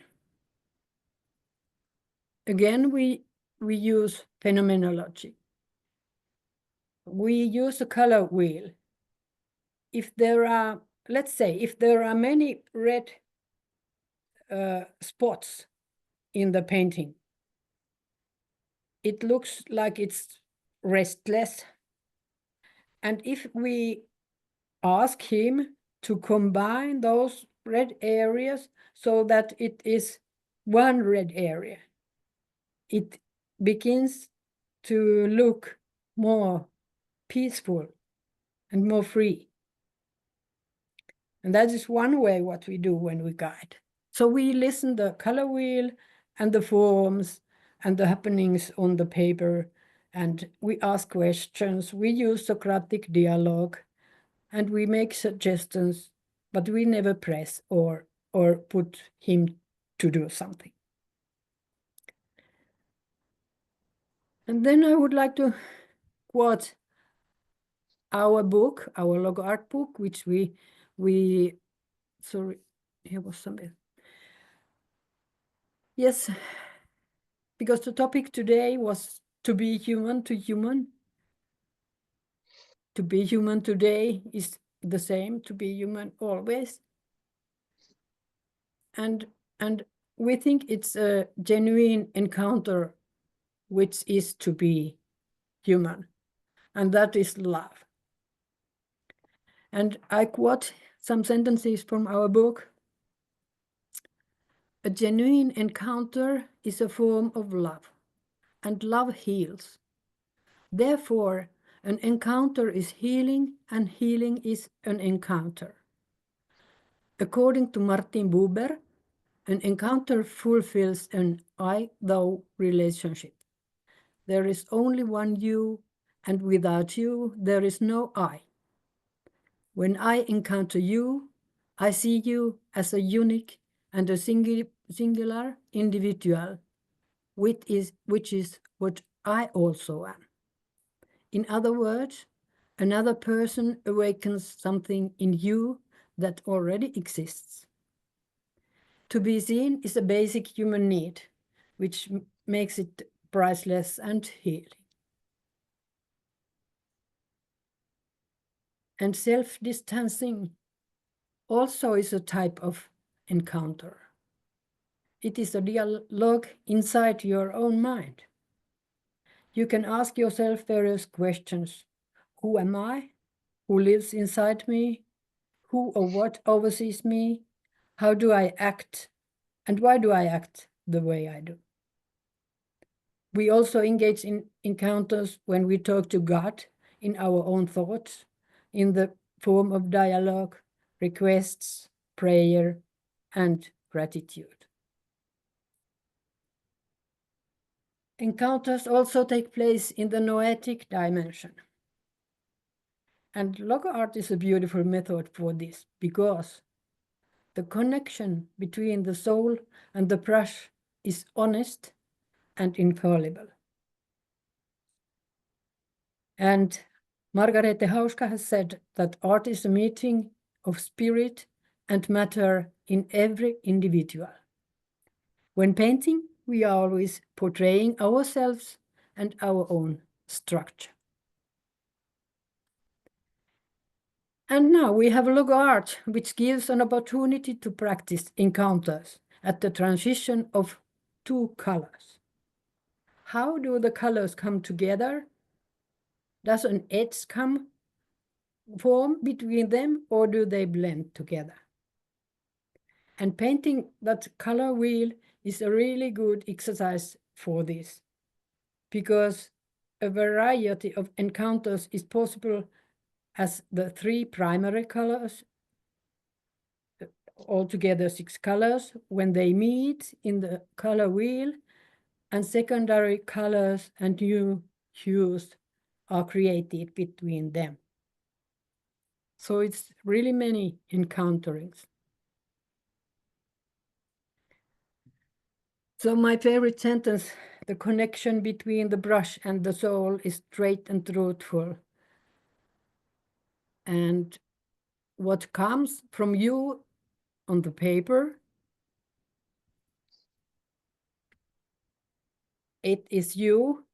But if you paint something, if you change something in your painting, it also goes to the other direction. It goes from the painting to you.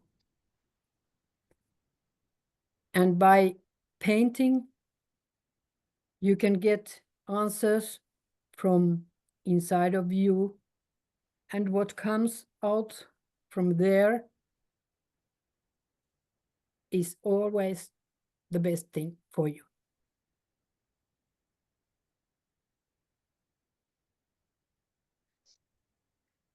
we have been working with couples. It's very impressive to have a couple painting together. And here on the left side you can see a couple who they have been painting kind of free work. So I didn't tell them anything how they do. I only gave the colors, 2 colors, and papers and brushes, and they could paint what they wanted.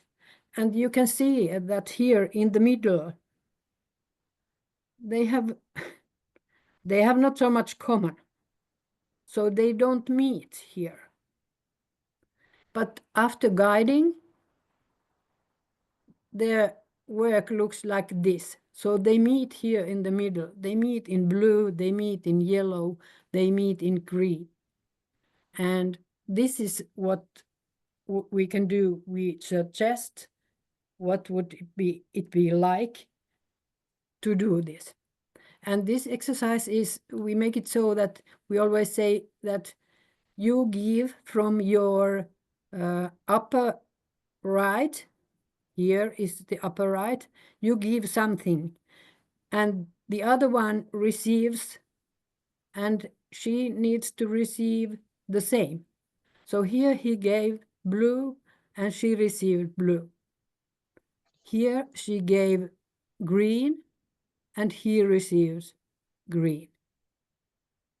So it looks really much more peaceful, this. And after that session, they were really calm, and they really said that it was so impressive for their relationship.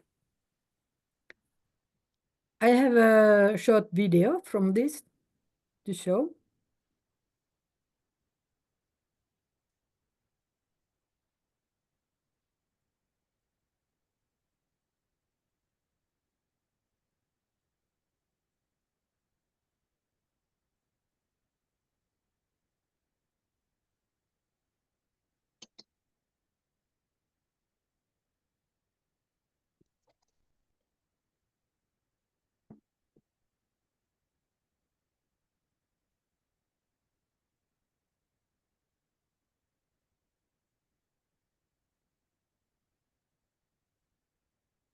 Okay, looks nice.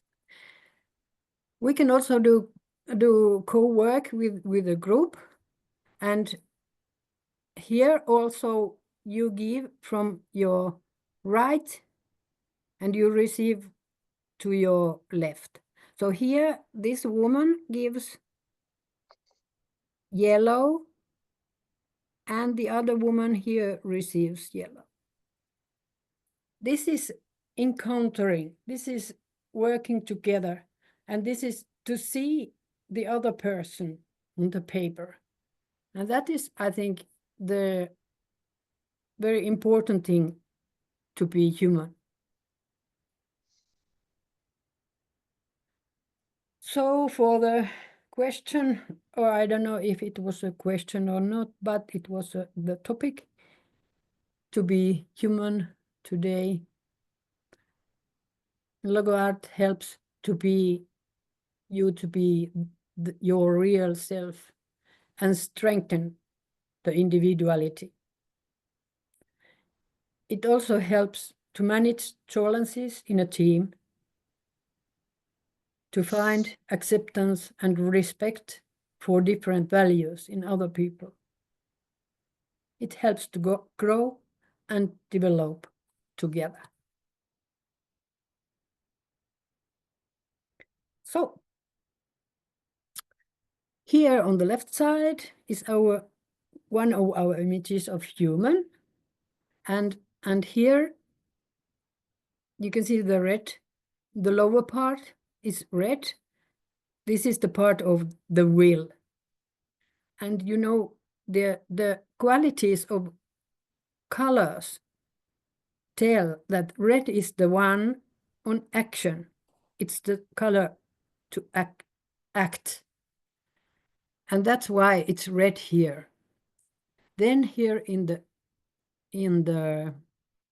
middle, in the crossing, this is the area of feelings. And here it describes when sometimes we need to go over and sometimes we need to go under. We just can't always go over and over, not always go under and under. It is really the encountering and seeing other people. And that's why this area is light, the yellow and the green, which is a healing color. And the upper side is thought, the area of thought. And you know, blue is kind of cold color. So when you make decisions or think something, you need to have a cold head. So they say in Finland, for instance. And this is here on the right side, here is the lemniscate again. And now we could exercise to do this form drawing, this basic form drawing. And I also have a video. It shows how you make it.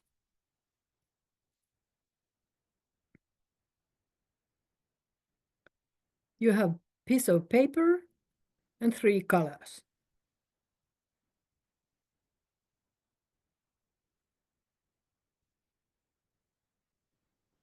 You make the first line, then you begin to strengthen the line, go over, under, over, under, over. Then you take the other color, go on the other side and do the same things. Then the third line goes on the other side. You strengthen and follow the line, first line. So, are you ready?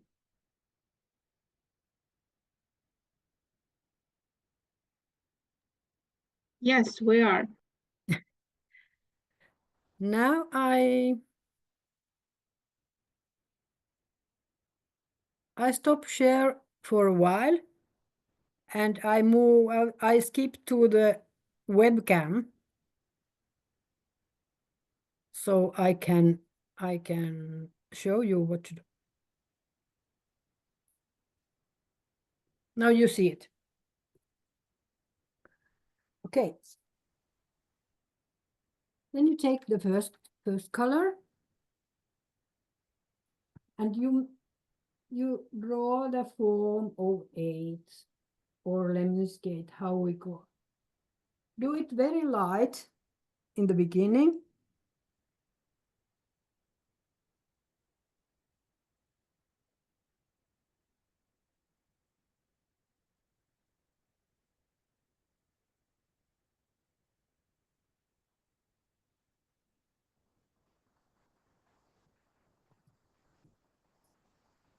Can you see it, or is it too light? Then you straighten the line. And in the cross here, you once go over. And when you come here the other time, you jump and you go on and strengthen the line like this. You can do it many times.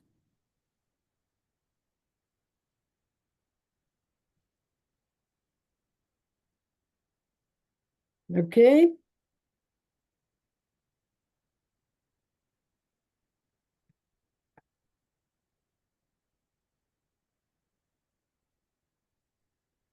Then you take another color. I take blue because you can see it maybe a little bit. And you follow the red line on the side. You don't go over the red line. You just follow it on the side. Like this. and you strengthen it.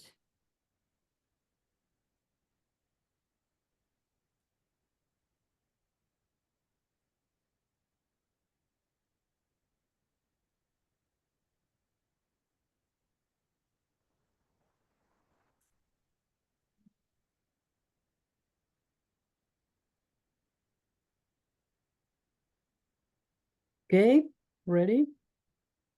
Then you take the third color and you begin. If the red one was the first, you took the blue on the other side. Now you take the third color on the other side. So I begin here from inside with the third color.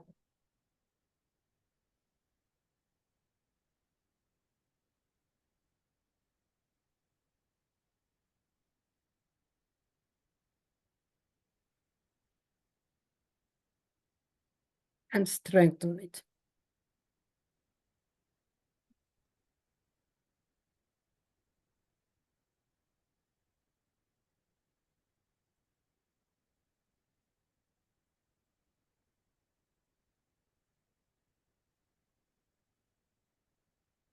Are you ready? Yes. Okay, now I skip the webcam. And now you can show me your lemniscates. Wow, great. More. Not my finest work. Mhm. Can you can't see? Hang on You there. have blurred. Now I can see it. Yes. When you blur the background, it's difficult to show. Yeah. Yeah. Good. Great. And you noticed perhaps that it was quite difficult to do the crossing there. And you can imagine in your minds what does it mean? Because it was the area of emotions and feelings. And I am a homeopath also. I have been a homeopath for 30 years, and I have seen so many patients and many stories that I think I can say that mostly diseases begin from this part, from emotions, from experiences, from what happened and how he felt, what was the feeling, was he, no, you know what I mean, what happened and how you feel. So if you put the feelings inside and you can't handle them, then it goes deeper inside, and it begins to be some disease. It can be physical disease or mental disease or whatever. What is the weakest point in you, then it comes there. And that's why this crossing is really important to do, and to do it right. And all this lemniscate, if the lower part is really big, maybe that is something that you act more than think, if the upper part is really small, or vice versa. So we can also read many things from these drawings and paintings. And now you can Thank you very much. That is very interesting, because all my lines are crossing. Yeah. Where can we learn more about this?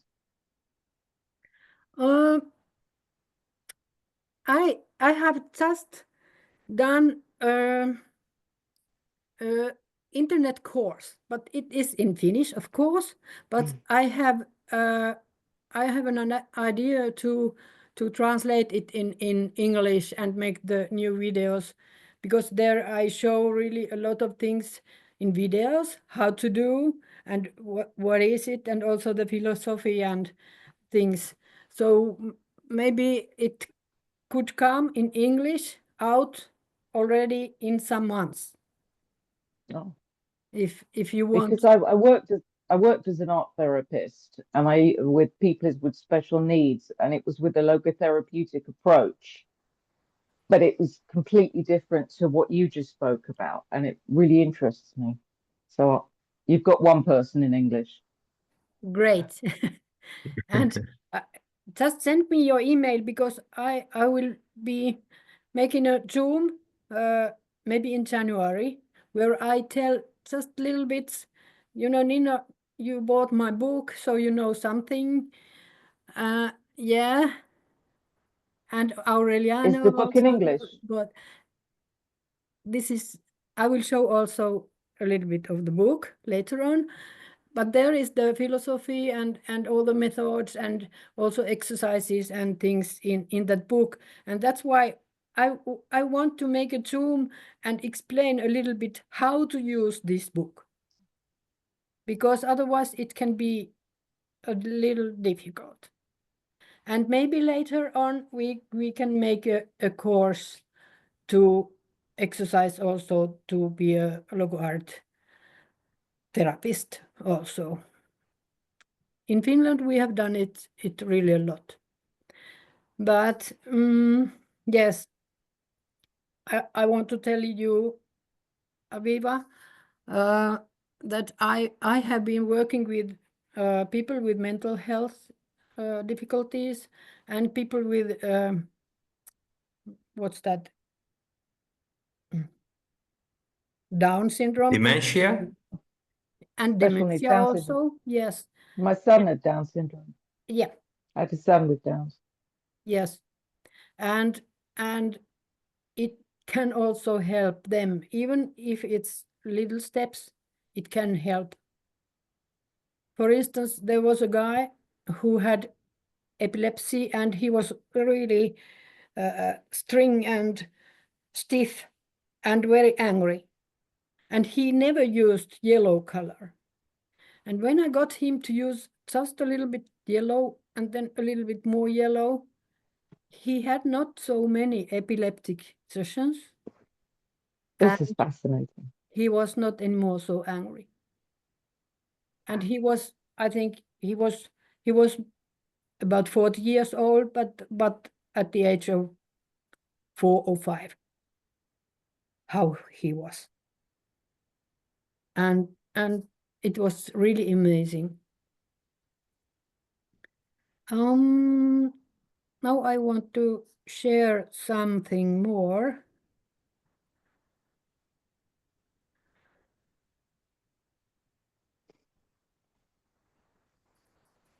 So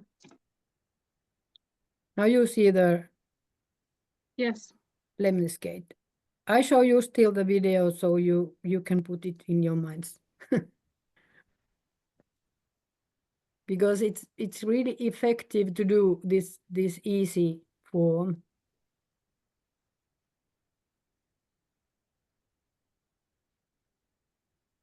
And if the lines go like this, you can think whose thoughts are in your head.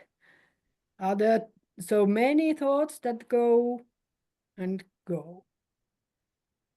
And if the crossing is not right, then you just train yourself and train so that the form is straight and it is quite big, but it's in the paper, so it helps the structure.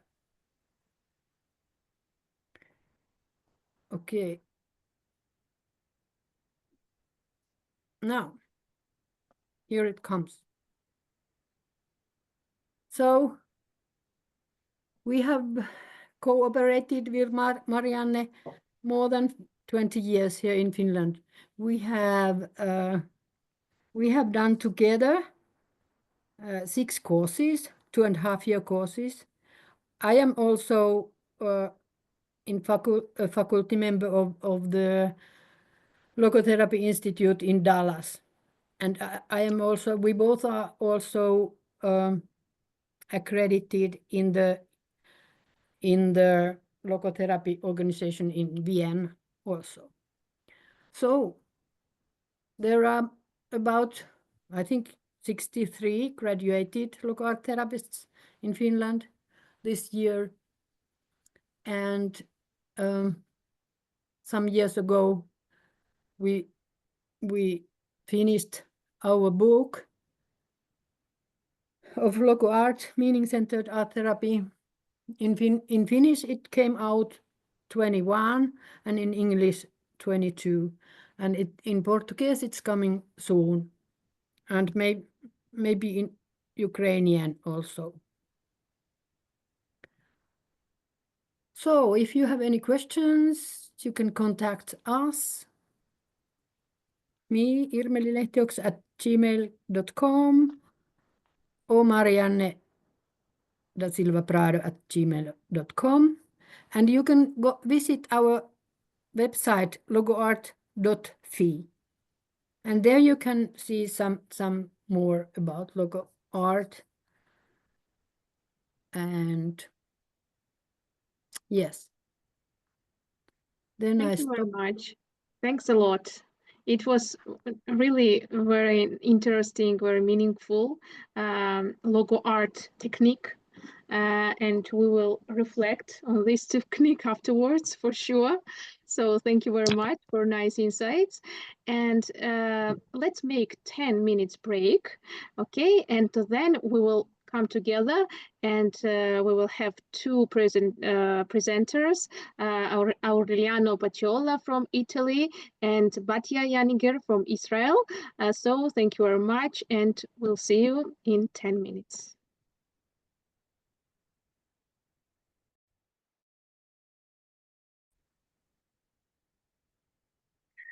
So welcome again, and we will continue our conference with the presentation of Professor, logotherapist, clinical psychologist, Dr. Aureliano Pacciolla from Italy, and his topic, Monanthropism and Humanism.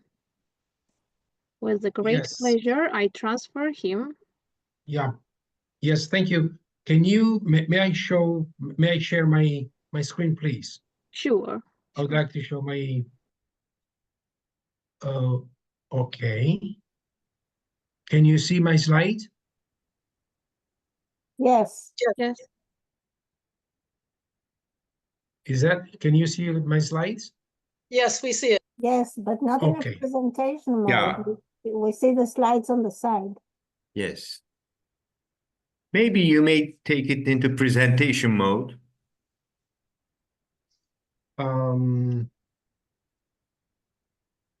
Okay. Good. Okay, thank you very much for this invitation.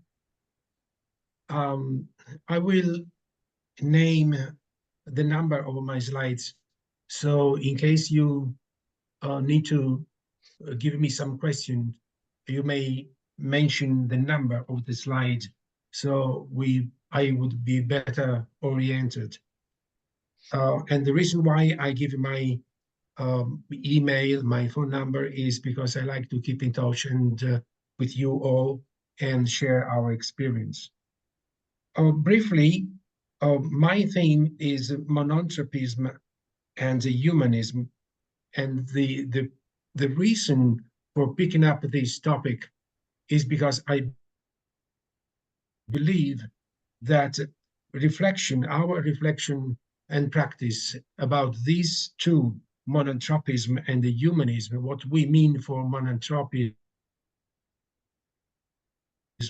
and what we mean for humanism, presentation and these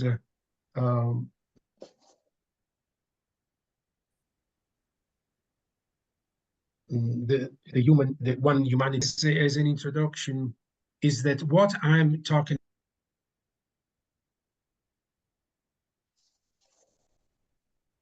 about here is, and even when I mention existential humanistic psychology, I mainly mean logotherapy, or sometimes I call it cognitivism or existential cognitivism. It is still the idea, the thought of Viktor Frankl. And finally, anything I introduce here, I present here, is part of my technique, of my psychotherapy. So when I apply logotherapy into my clinical practice as a psychotherapist, part of the idea is the one I will talk about.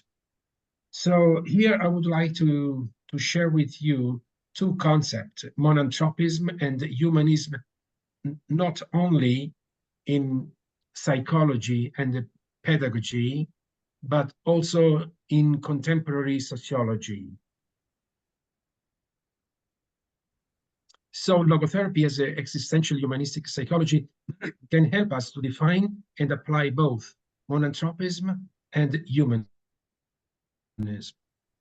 Monanthropism is a term coined and used by Viktor Frankl at the World Conference named The Task of the University in the Struggle for Peace, and that was made in Vienna in 1969.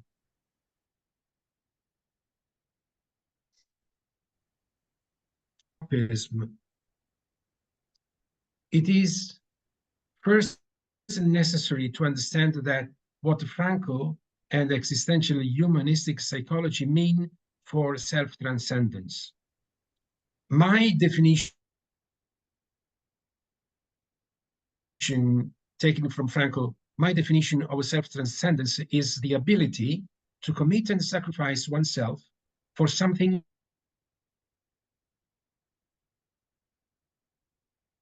or somebody beyond the words. That's the definition of self-transcendence. Self-transcendence not only helps to deal with the intrapsychic problems, but also with the social relational problem.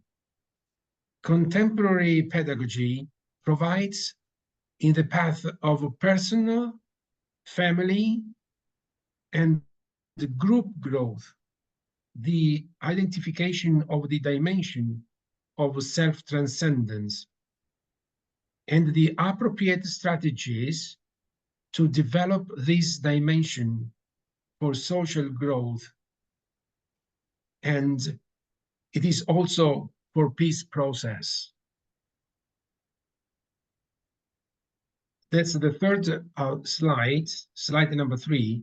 One criterion for developing self-transcendence is to accept and to give a personal meaning to life and also to pain, to symptoms, to our suffering, a very personal meaning. And find the sense of suffering and the meaning of suffering. In addition, the development of self-transcendence, that is one of the experience shared by all spiritualities of all cultures and of all religions, and even the spirituality of those who proclaim themselves as atheists. It is precisely self-transcendence that enables us to believe in one humanity. Exactly for self-transcendence, we can perceive ourselves as one humanity, despite different cultures, races, religions, and nations.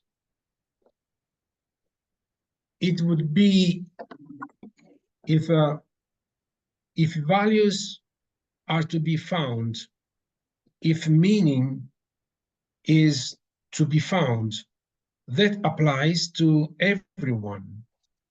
Then it means that humanity, after following monotheism that is believing in one God for millennia, must take a step forward now and come to the realization that there is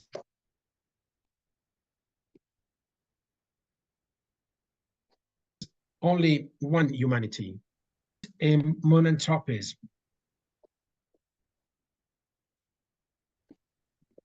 Believing that we are all part of the same humanity with the same dignity would have a first immediate effect, that is the elimination of a privilege.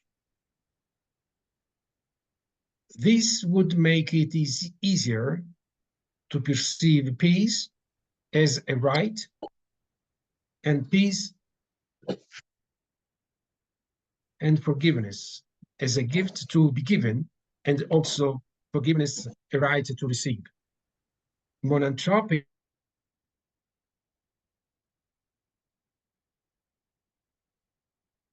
allows us to feel in nature and the same dignity. And therefore, it makes no sense to consider one race or one people or one nation superior to the other. Believing in the same nature, believing in the same dignity of all human beings, of all people, is a prerequisite that will allow us to have no privileges or rights to exploit or subjugate. So, one humanity and two parties. As Frankl said, one humanity divided into two human races, the honest and the dishonest. So these two categories, honest and dishonest, will be, unfortunately, everywhere, always, in any political party, in any nations, in any people. Monanthropism will allow each people to be themselves without prevailing other peoples from being themselves, each with their own tradition, each with their own values,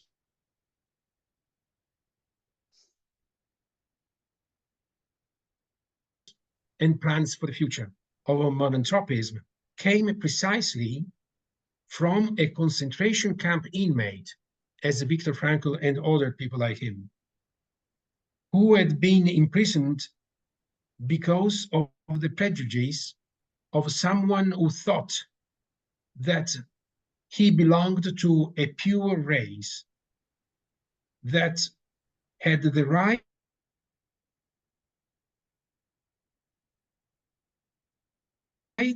to be able to dominate the world. It is our task to train younger generation in the right to not only personal, but also social autonomy. That's the purpose of psychotherapy. That's the purpose of social growth. Every people should have the right to self-determination according to their own traditions, their own values, and their own pro-social goals. We want to start with a utopia that someday enemies will shake hands. I know that it is a utopia, but I do believe, and we should believe, that someday enemies will shake hands.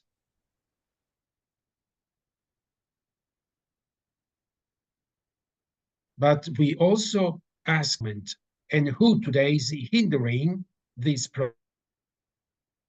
process? in the future, history will highlight who today is working to help peoples be independent, and who, on the other hand, is working to increase one's people dependence on another people.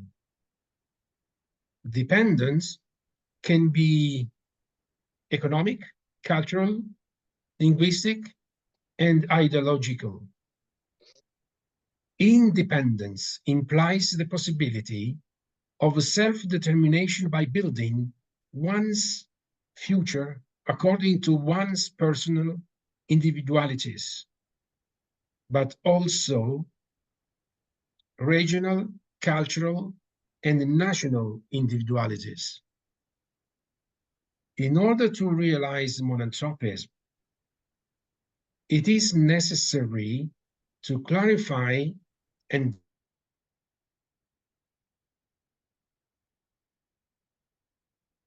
develop the concept of humanism. For humanism, what I mean for humanism, or according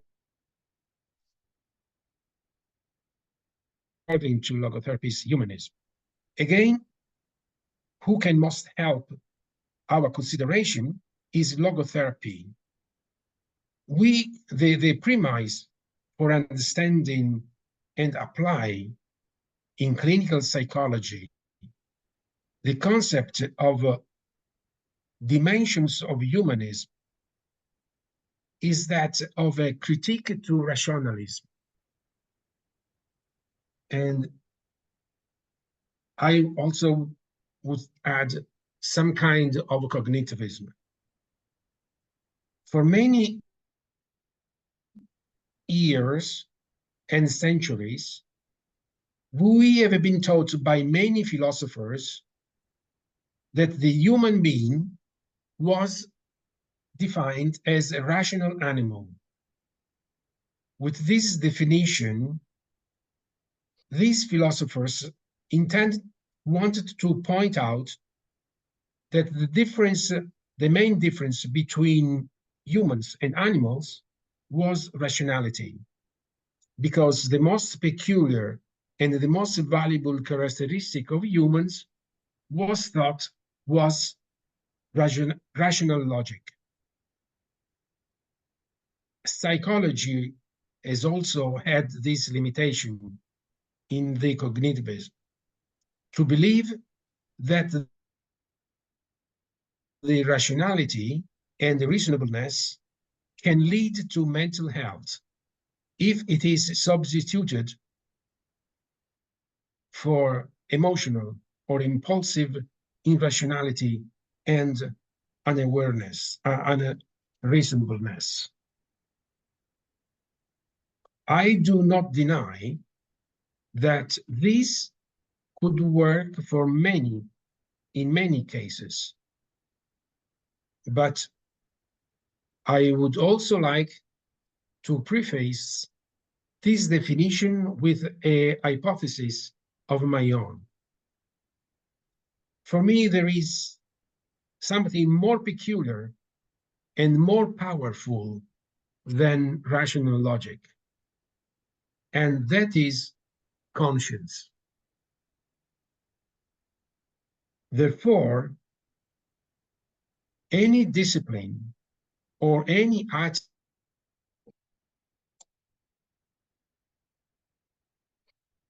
attitude can be called consciousness and conscience, which, of course, does not exclude, but also include rationality.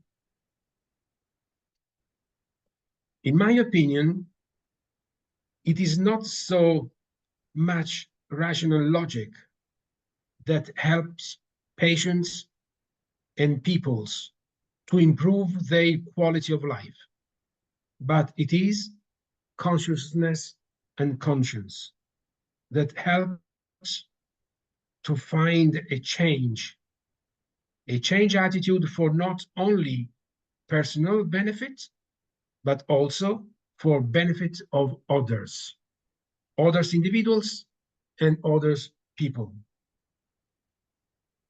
This is the focus of existential humanistic psychology, or existential cognitivism, or existential sociology. And also in my clinic practice, consciousness and conscience is the turning point, the milestone of all the technique and criteria.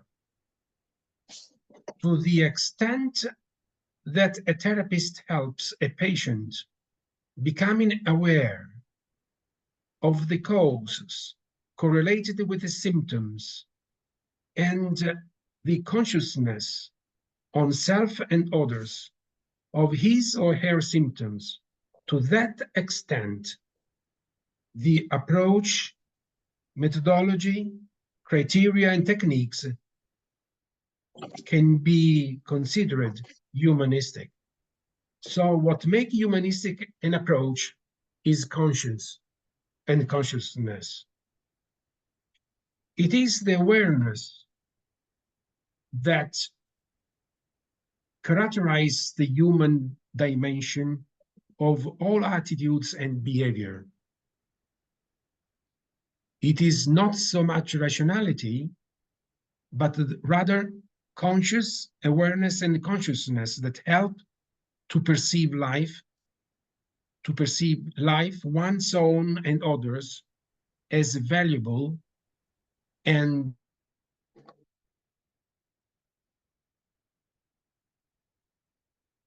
with a meaning. Consciousness and conscience not only characterize humanistic psychology, but it is always consciousness that also characterizes sociology. A humanistic approach is characterized by consciousness raising and the development of both individual and collective consciousness. So the question now is, what are the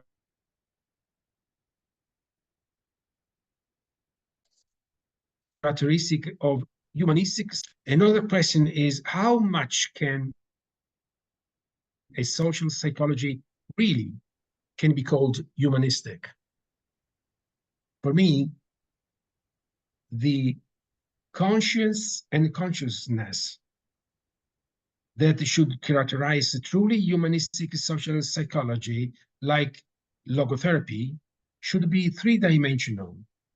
First dimension is the consciousness as awareness, as the ability to know about knowing, and as awareness of one's personal and collective or people's identity. Second dimension is consciousness of one's freedom. There is no point in being free if one is not then conscious of one's freedom and what one could achieve for oneself and others with freedom, and be conscious of that process. The third dimension is the consciousness of one's responsibility. Here again, being responsible, but not being conscious of one's responsibility serves little purpose.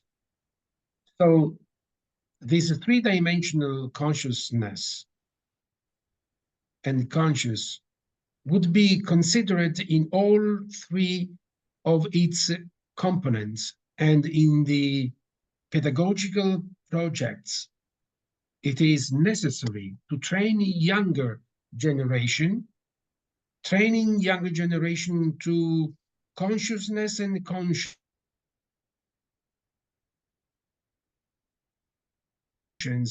as awareness of identity and people identity, and maybe family identity, and what we know about our social past, that is our ancestors, knowing our history the history of our family and our country. The second training of the younger generation should be to consciousness and awareness of one's inalienable freedom from that which prevents us from being ourselves, and freedom to realize our values, personal values. The third training to younger generation should be to consciousness and awareness of one's responsibilities. Frank said, if a thing I do not do now, when will I do it? Or the other question of responsibility, if a thing I do not do, who can do it? So these three dimensions of consciousness and conscience are addressed to the past, to the present, and to the future, either of individual persons and individual peoples. So we must assume that in each people there may be different culture toward which it is necessary to apply the principles of Monanthropism and Humanism. Psychologists, sociologists, and other professional and not professional are called to collaborate in this synergetic task to change policies. Awareness of our consciousness, awareness of our conscience also characterize every invention and every social change, either revolution or reform. In fact, we all know that by analyzing all discoveries from the will to the artificial intelligence, all discoveries, we can deduce that every single invention occurs between consciousness raising and leads to a new consciousness raising.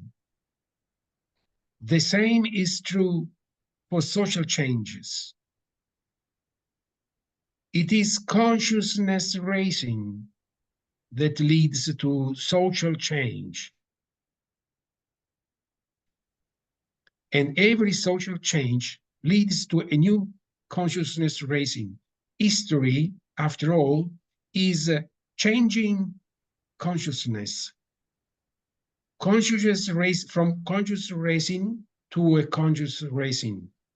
History both of individual, single person, and consciousness raising of a collectivity made from awareness to another.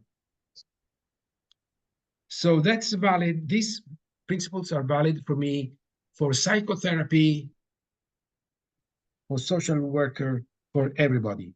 Evolution, still evolution, is a continuous consciousness raising. Conscious remain enslaved or are suppressed by those who prevent consciousness raising. It is not easy to become conscious of our conscience. There are many opposing forces and externals. Psychology, pedagogy, and sociology with a humanistic approach can make a valuable contribution. We all can make valuable contribution to raising the level of consciousness of our conscience,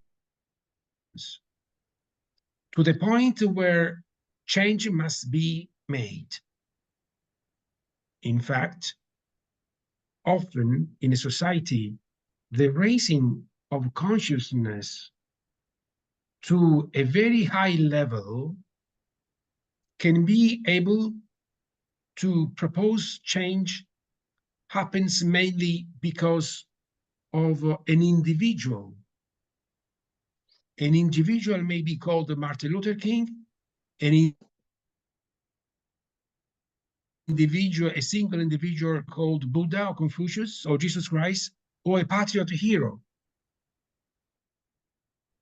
Then, around these individuals with a higher level of consciousness, of freedom and responsibility,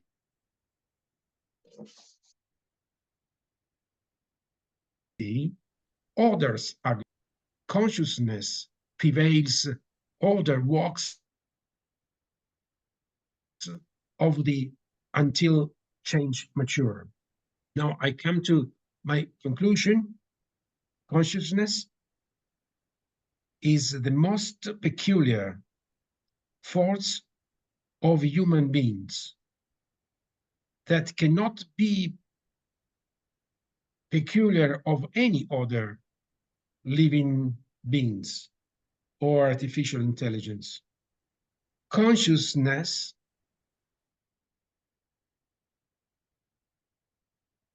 is the strongest psychological violence and cannot be stopped by anything,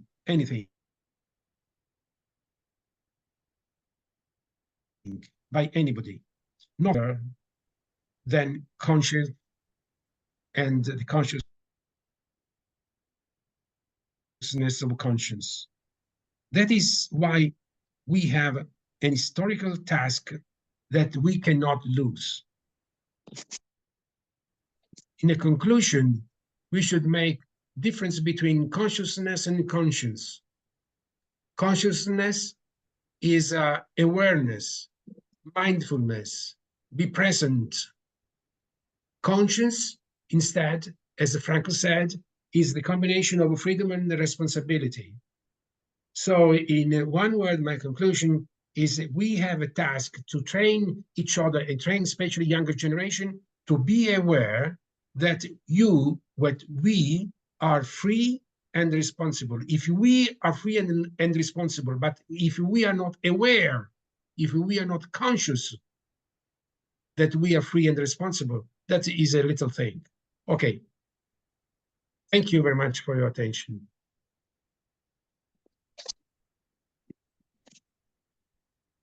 Thank you very much. Any questions, colleagues? Anything you want to ask Dr. Pacciolla?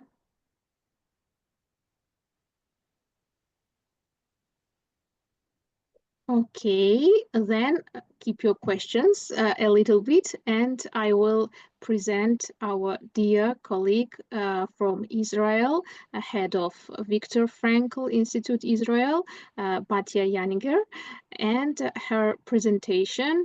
Let me share the screen. And the presentation is Meaning in the Midst of Ongoing Trauma.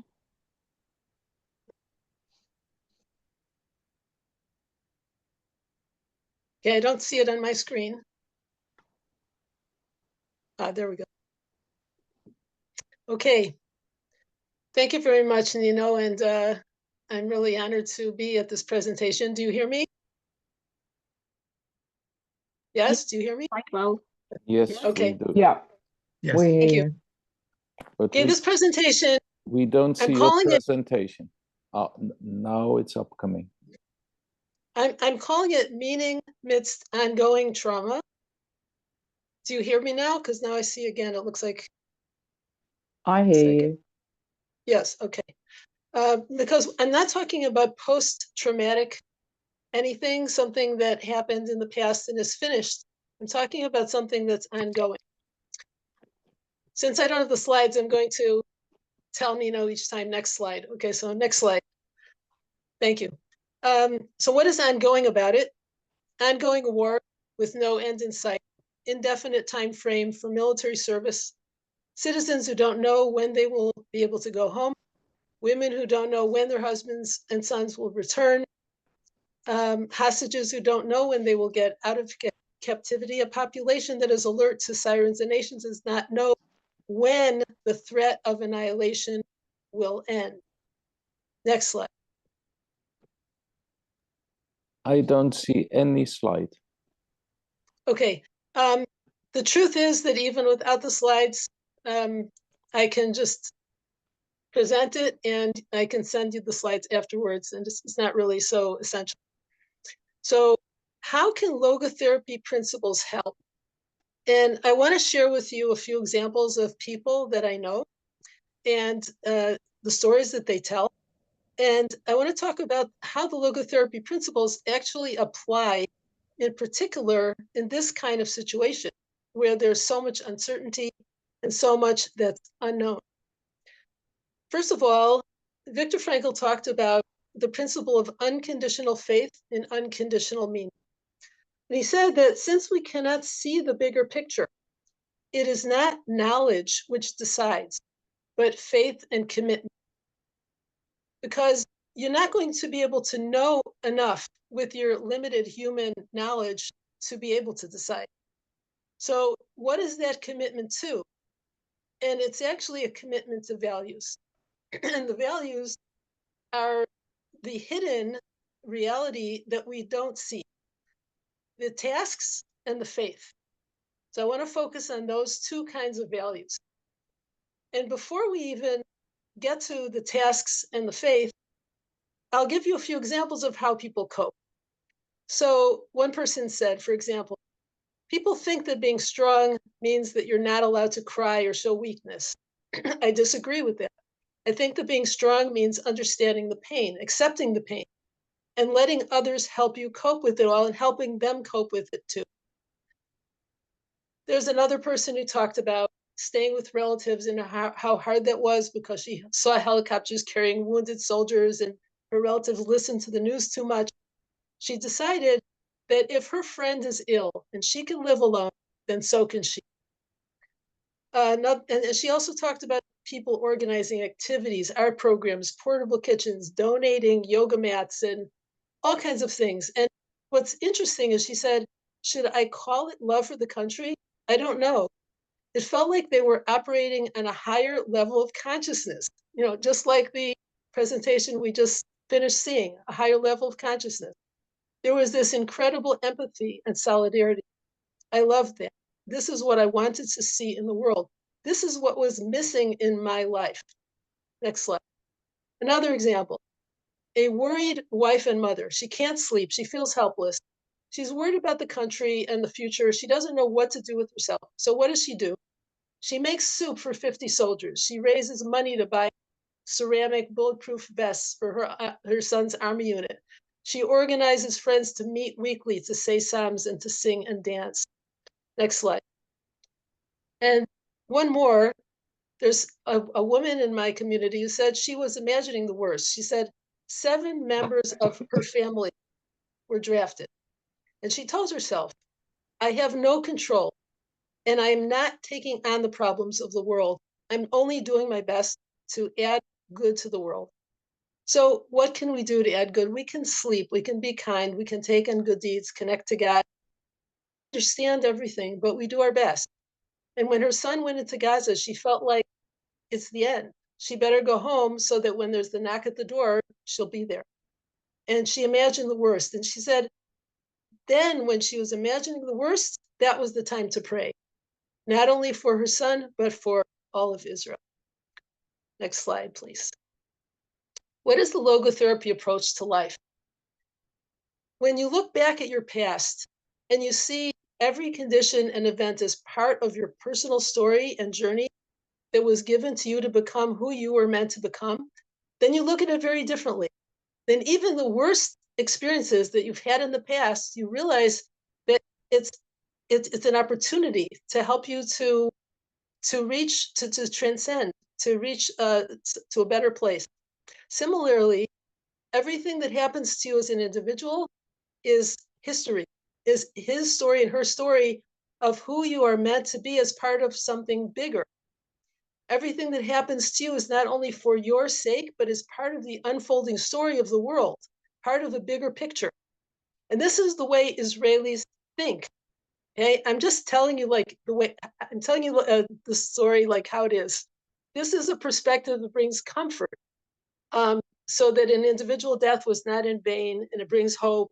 And that even though people are struggling with terrible things, it brings hope because they realize that they are part of an unfolding story of the world. So what kind of unfolding story can there be if the unfolding story is leading towards world war, let's say, that some people are wondering about, right? So this orientation is possible only through faith that the world was created with a good intention in mind and is leading to an ultimate good. So I want to go through the two kinds of values right now, the tasks and the faith. First of all, the tasks.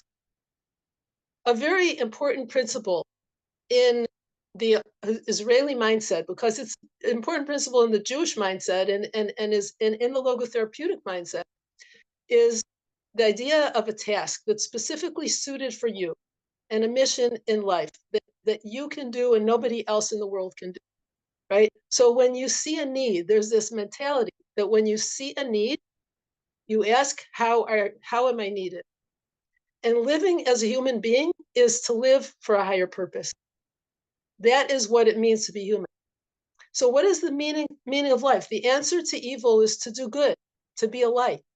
We've been given a mission. We're here to serve God. So whenever you look around and you see the explosion of volunteerism in Israel, that's where it's coming from. People making meals for the wives of soldiers, picking produce in the fields, visiting the wounded, visiting the place of the atrocities. There was one girl who was when she was a captive, she was with one other girl who was completely falling apart emotionally. And she said, I'm taking it upon myself. This is right now, this is where I am. And this is my only mission in life, is to make this girl laugh and to lift her spirits. And that's what she did. Let's go on to the next. So now faith. What's the idea of faith? Faith is to do your best and trust God to do the rest. So there were people who dropped everything in order to go and save lives. That was their mission. And they had faith in God at the same time that he would help them. Right? So they weren't passive because they think God's going to help them. They did their utmost. It's interesting that in this week's portion of the Torah reading that we read every week, Jacob was the patriarch of the Jewish people. He was the first one who was a father of a hostage because Joseph was taken as a hostage. So it's kind of in our DNA, Joseph. And then when Joseph says, I'm looking for my brothers, his brothers who hated him, so now there are people in Israel from the right politically, left politically, just like everywhere in the world. And what is our job right now? To find each other, to find the other captives in the tunnels, to find soldiers finding each other in the tunnels, try not to kill each other in the process because they don't know that they're on their side, and to have groups meet who are different sides politically, and to just never give up and keep searching for your brothers, because that's really the key. So together with the uncertainty is this strong faith. We'll go on to the next one. Now, when I went on a trip to Yellowstone National Park in the United States last year, so there was a sign there that said, change is the only constant. Why? Because life is all about change. The meaning is constantly changing because situations change from one moment to the next. We're constantly being challenged. So change is the only constant, and the constant of change is the flow of meaning. Think about that. Change is constant, but there's something also that's part of that change, that there's always a meaning to that change every moment. And the experiential and creative values, what life gives to us and what we give to life, they're not disparate ideas, but it shows that there's a dynamic relationship with life, that everything we do has an effect on the world, And the world in turn has an effect on us. And it goes back and forth, and it's dynamic, because our relationship with life is a living, dynamic relationship. Last slide. So when we say that we're in an ongoing situation and we don't see the end of it, well, the meaning that's in the ongoing situation is to find meaning. The situation is going to be ongoing until it ends. And as I said, if we believe in a world that was created for the good, that's leading to good, then it will end in good. It will end in world peace. But right now, we're still in the midst of it. And hope comes from knowing that great things are happening, that we don't even have any clue about what's going on, and we can't see it yet. But I can't, when I started preparing for this, I was thinking I'll just talk about the individual. But you can't talk about the individual in Israel without talking about the nation and without talking about the world. It just wouldn't make any sense. Our individual existence of each individual person is to be part of a bigger destiny, part of history. And there's a song, an old song that used to be sung a long time ago in Israel, called all of a sudden, suddenly someone woke up one day and he realized he's a nation. He's not just an individual.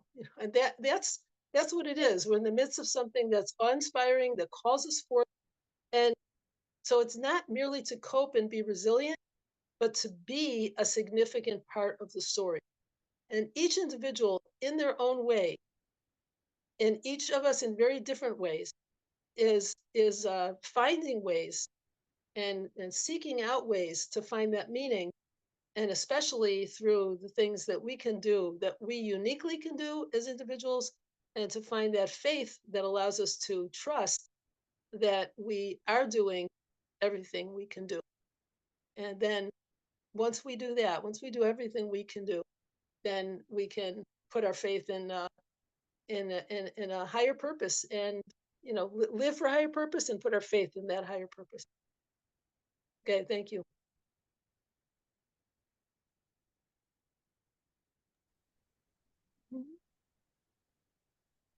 Thank you very much. Yes, it is very important topic,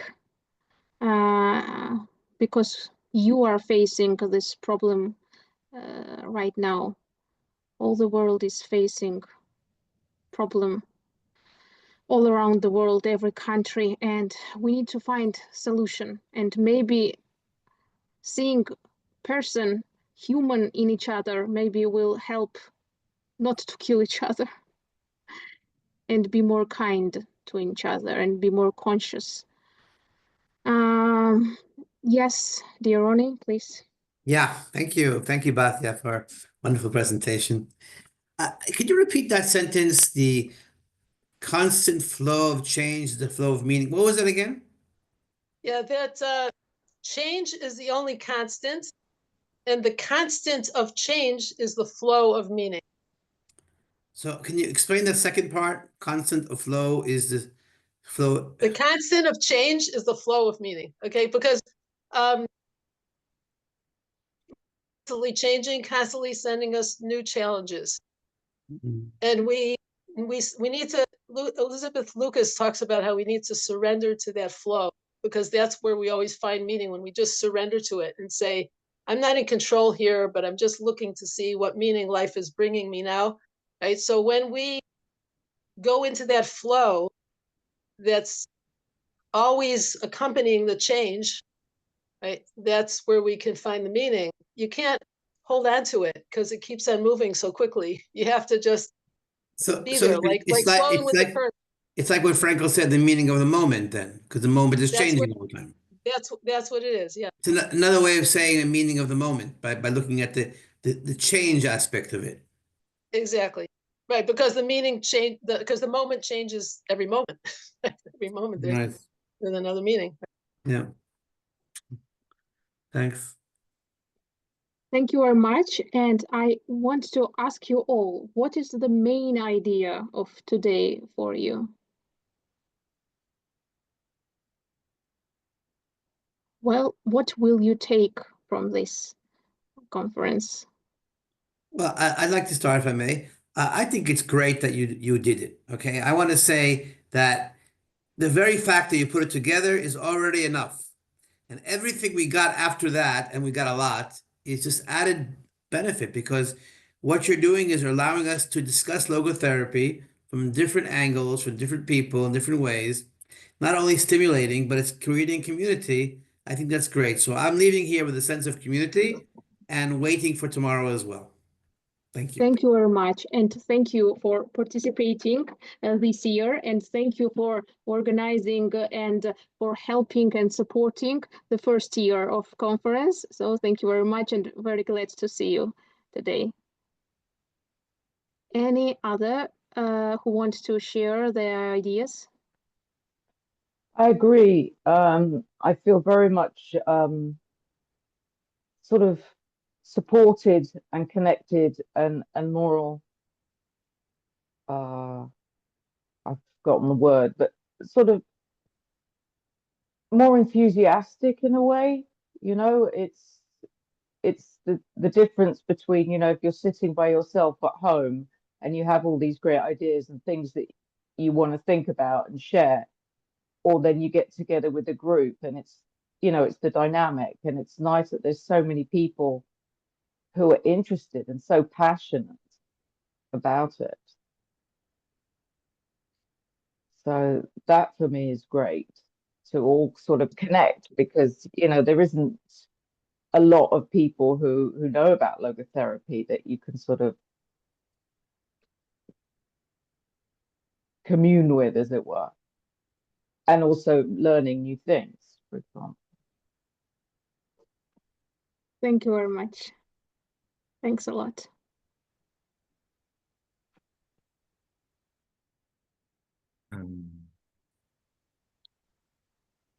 Yes, please.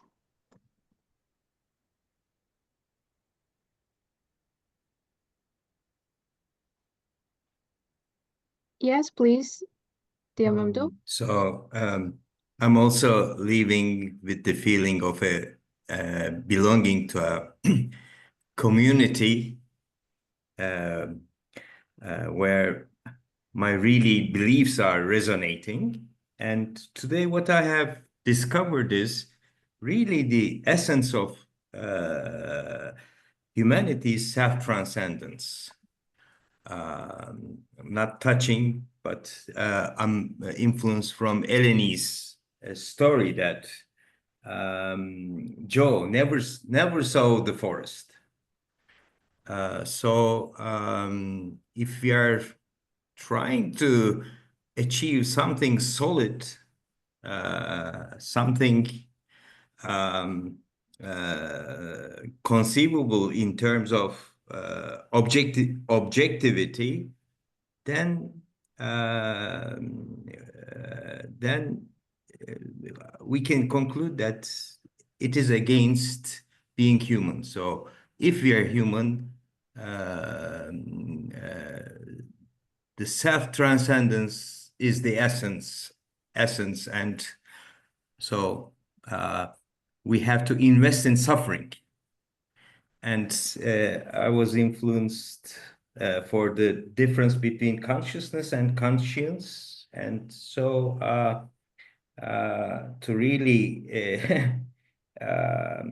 to really obey to choose the voice of conscience, we have to really invest on suffering. And I think Frankl was calling, instead of human beings, Homo sapiens, he was calling Homo patiens, the being who suffers. Thank you.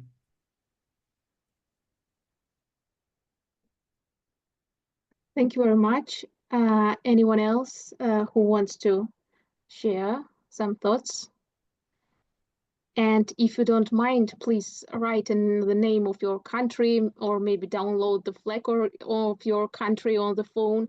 Just let's create the one humanity spirit, and let's keep it in memory.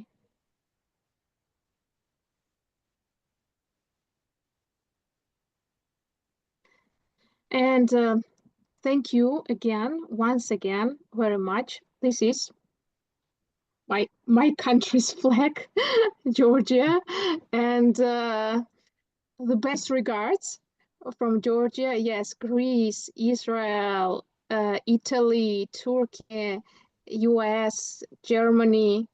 Thank you very much. Chile, wow, thank you. Romania, that's very nice.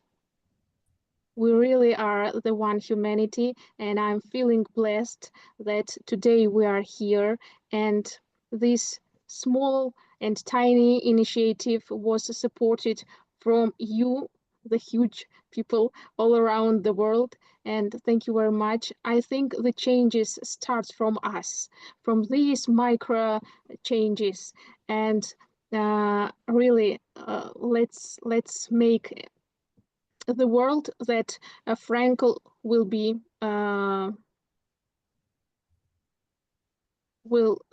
about. Yes, Germany, Switzerland, South Africa, Democratic Republic of Congo, Slovakia. Wow, wow, it's amazing. We had a world tour today. Thank you very much. And really looking forward to see you tomorrow at the same time. And we will have another very impressive speakers. And thank you very much for everything. Have a blissful time of your day. Thank you. Thank you. Thank Bye you very now. much. Thank you. Good evening. Good Bye, morning. everyone. Bye bye. Thank Bye-bye. you. Bye-bye.